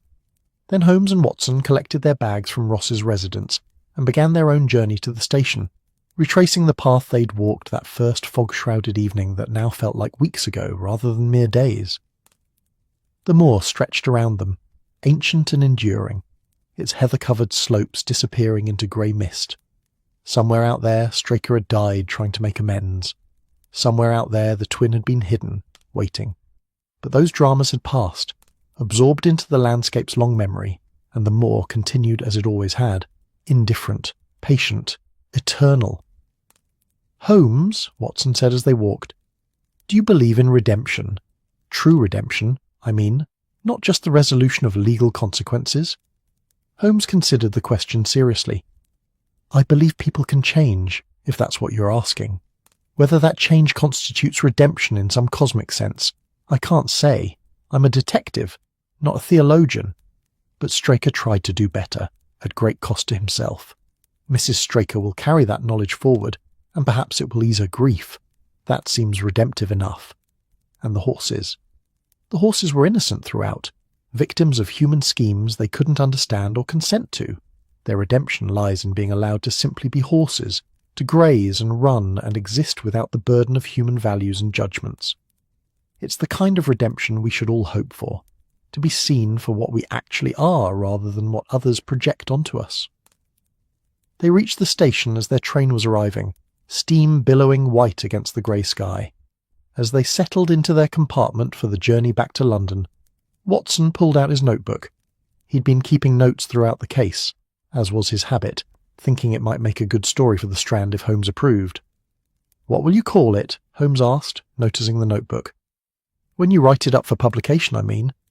"I thought perhaps The Adventure of Silver Blaze. Simple, direct, focuses on the horse rather than the scandal." "Perfect. Though do me a favour, Watson. When you write about the dog that didn't bark, that detail about the stable dogs remaining silent, emphasise it. That was the clue that started everything, the observation that made me suspect an insider's involvement. It's a good lesson for aspiring detectives. Sometimes what doesn't happen is more significant than what does." "The dog that didn't bark," Watson murmured, writing it down. "Yes, that's good. That's memorable." The train carried them away from Dartmoor, through countryside that gradually transformed from wild moorland to tamed farmland to the beginnings of London's urban sprawl. Holmes read his newspaper, Watson worked on his notes, and the rhythmic clacking of wheels on rails provided a soothing soundtrack to their return to civilization. As they approached Paddington Station, Holmes set aside his paper and looked at Watson with that slight smile that indicated he was about to say something simultaneously profound and slightly mocking. "You know what I'll remember most about this case, Watson? Not the clever deduction or the dramatic revelation or even Silver Blaze's triumphant race. I'll remember Mrs. Straker's dignity, and Colonel Ross's decision to retire both horses with honour, and the way those twin brothers stood together in the stable yard, finally allowed to be siblings rather than instruments of fraud. The human moments, Watson, always the human moments, even in cases ostensibly about horses. You're becoming sentimental in your old age, Holmes. Perhaps. Or perhaps I'm simply learning what you've always known, that facts without feeling are merely data, while facts filtered through human emotion become stories worth telling." Holmes stood as the train pulled into the station, gathering his things. "Come along. Mrs. Hudson will have dinner ready, and I'm eager to sleep in my own bed after days of Dartmoor hospitality, however generous."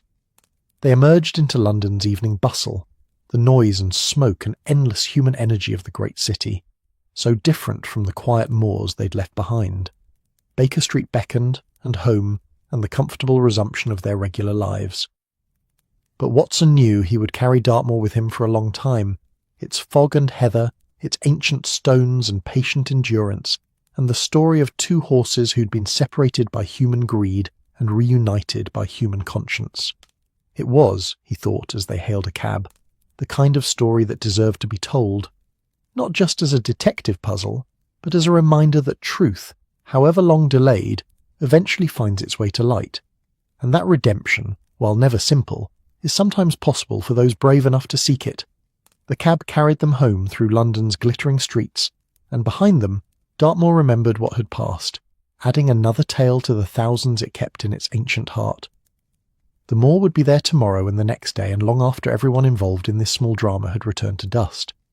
It would remember the fog and the horses and the complicated human hearts that had briefly troubled its peace.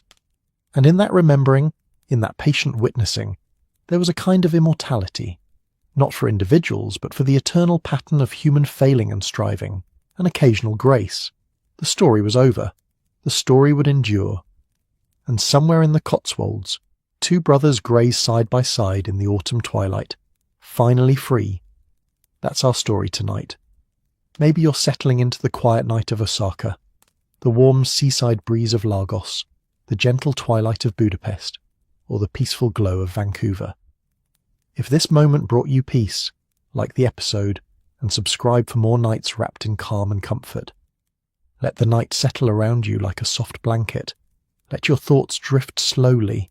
Let your dreams rise with quiet grace. Sleep gently now, wherever you are in this vast and wondrous world.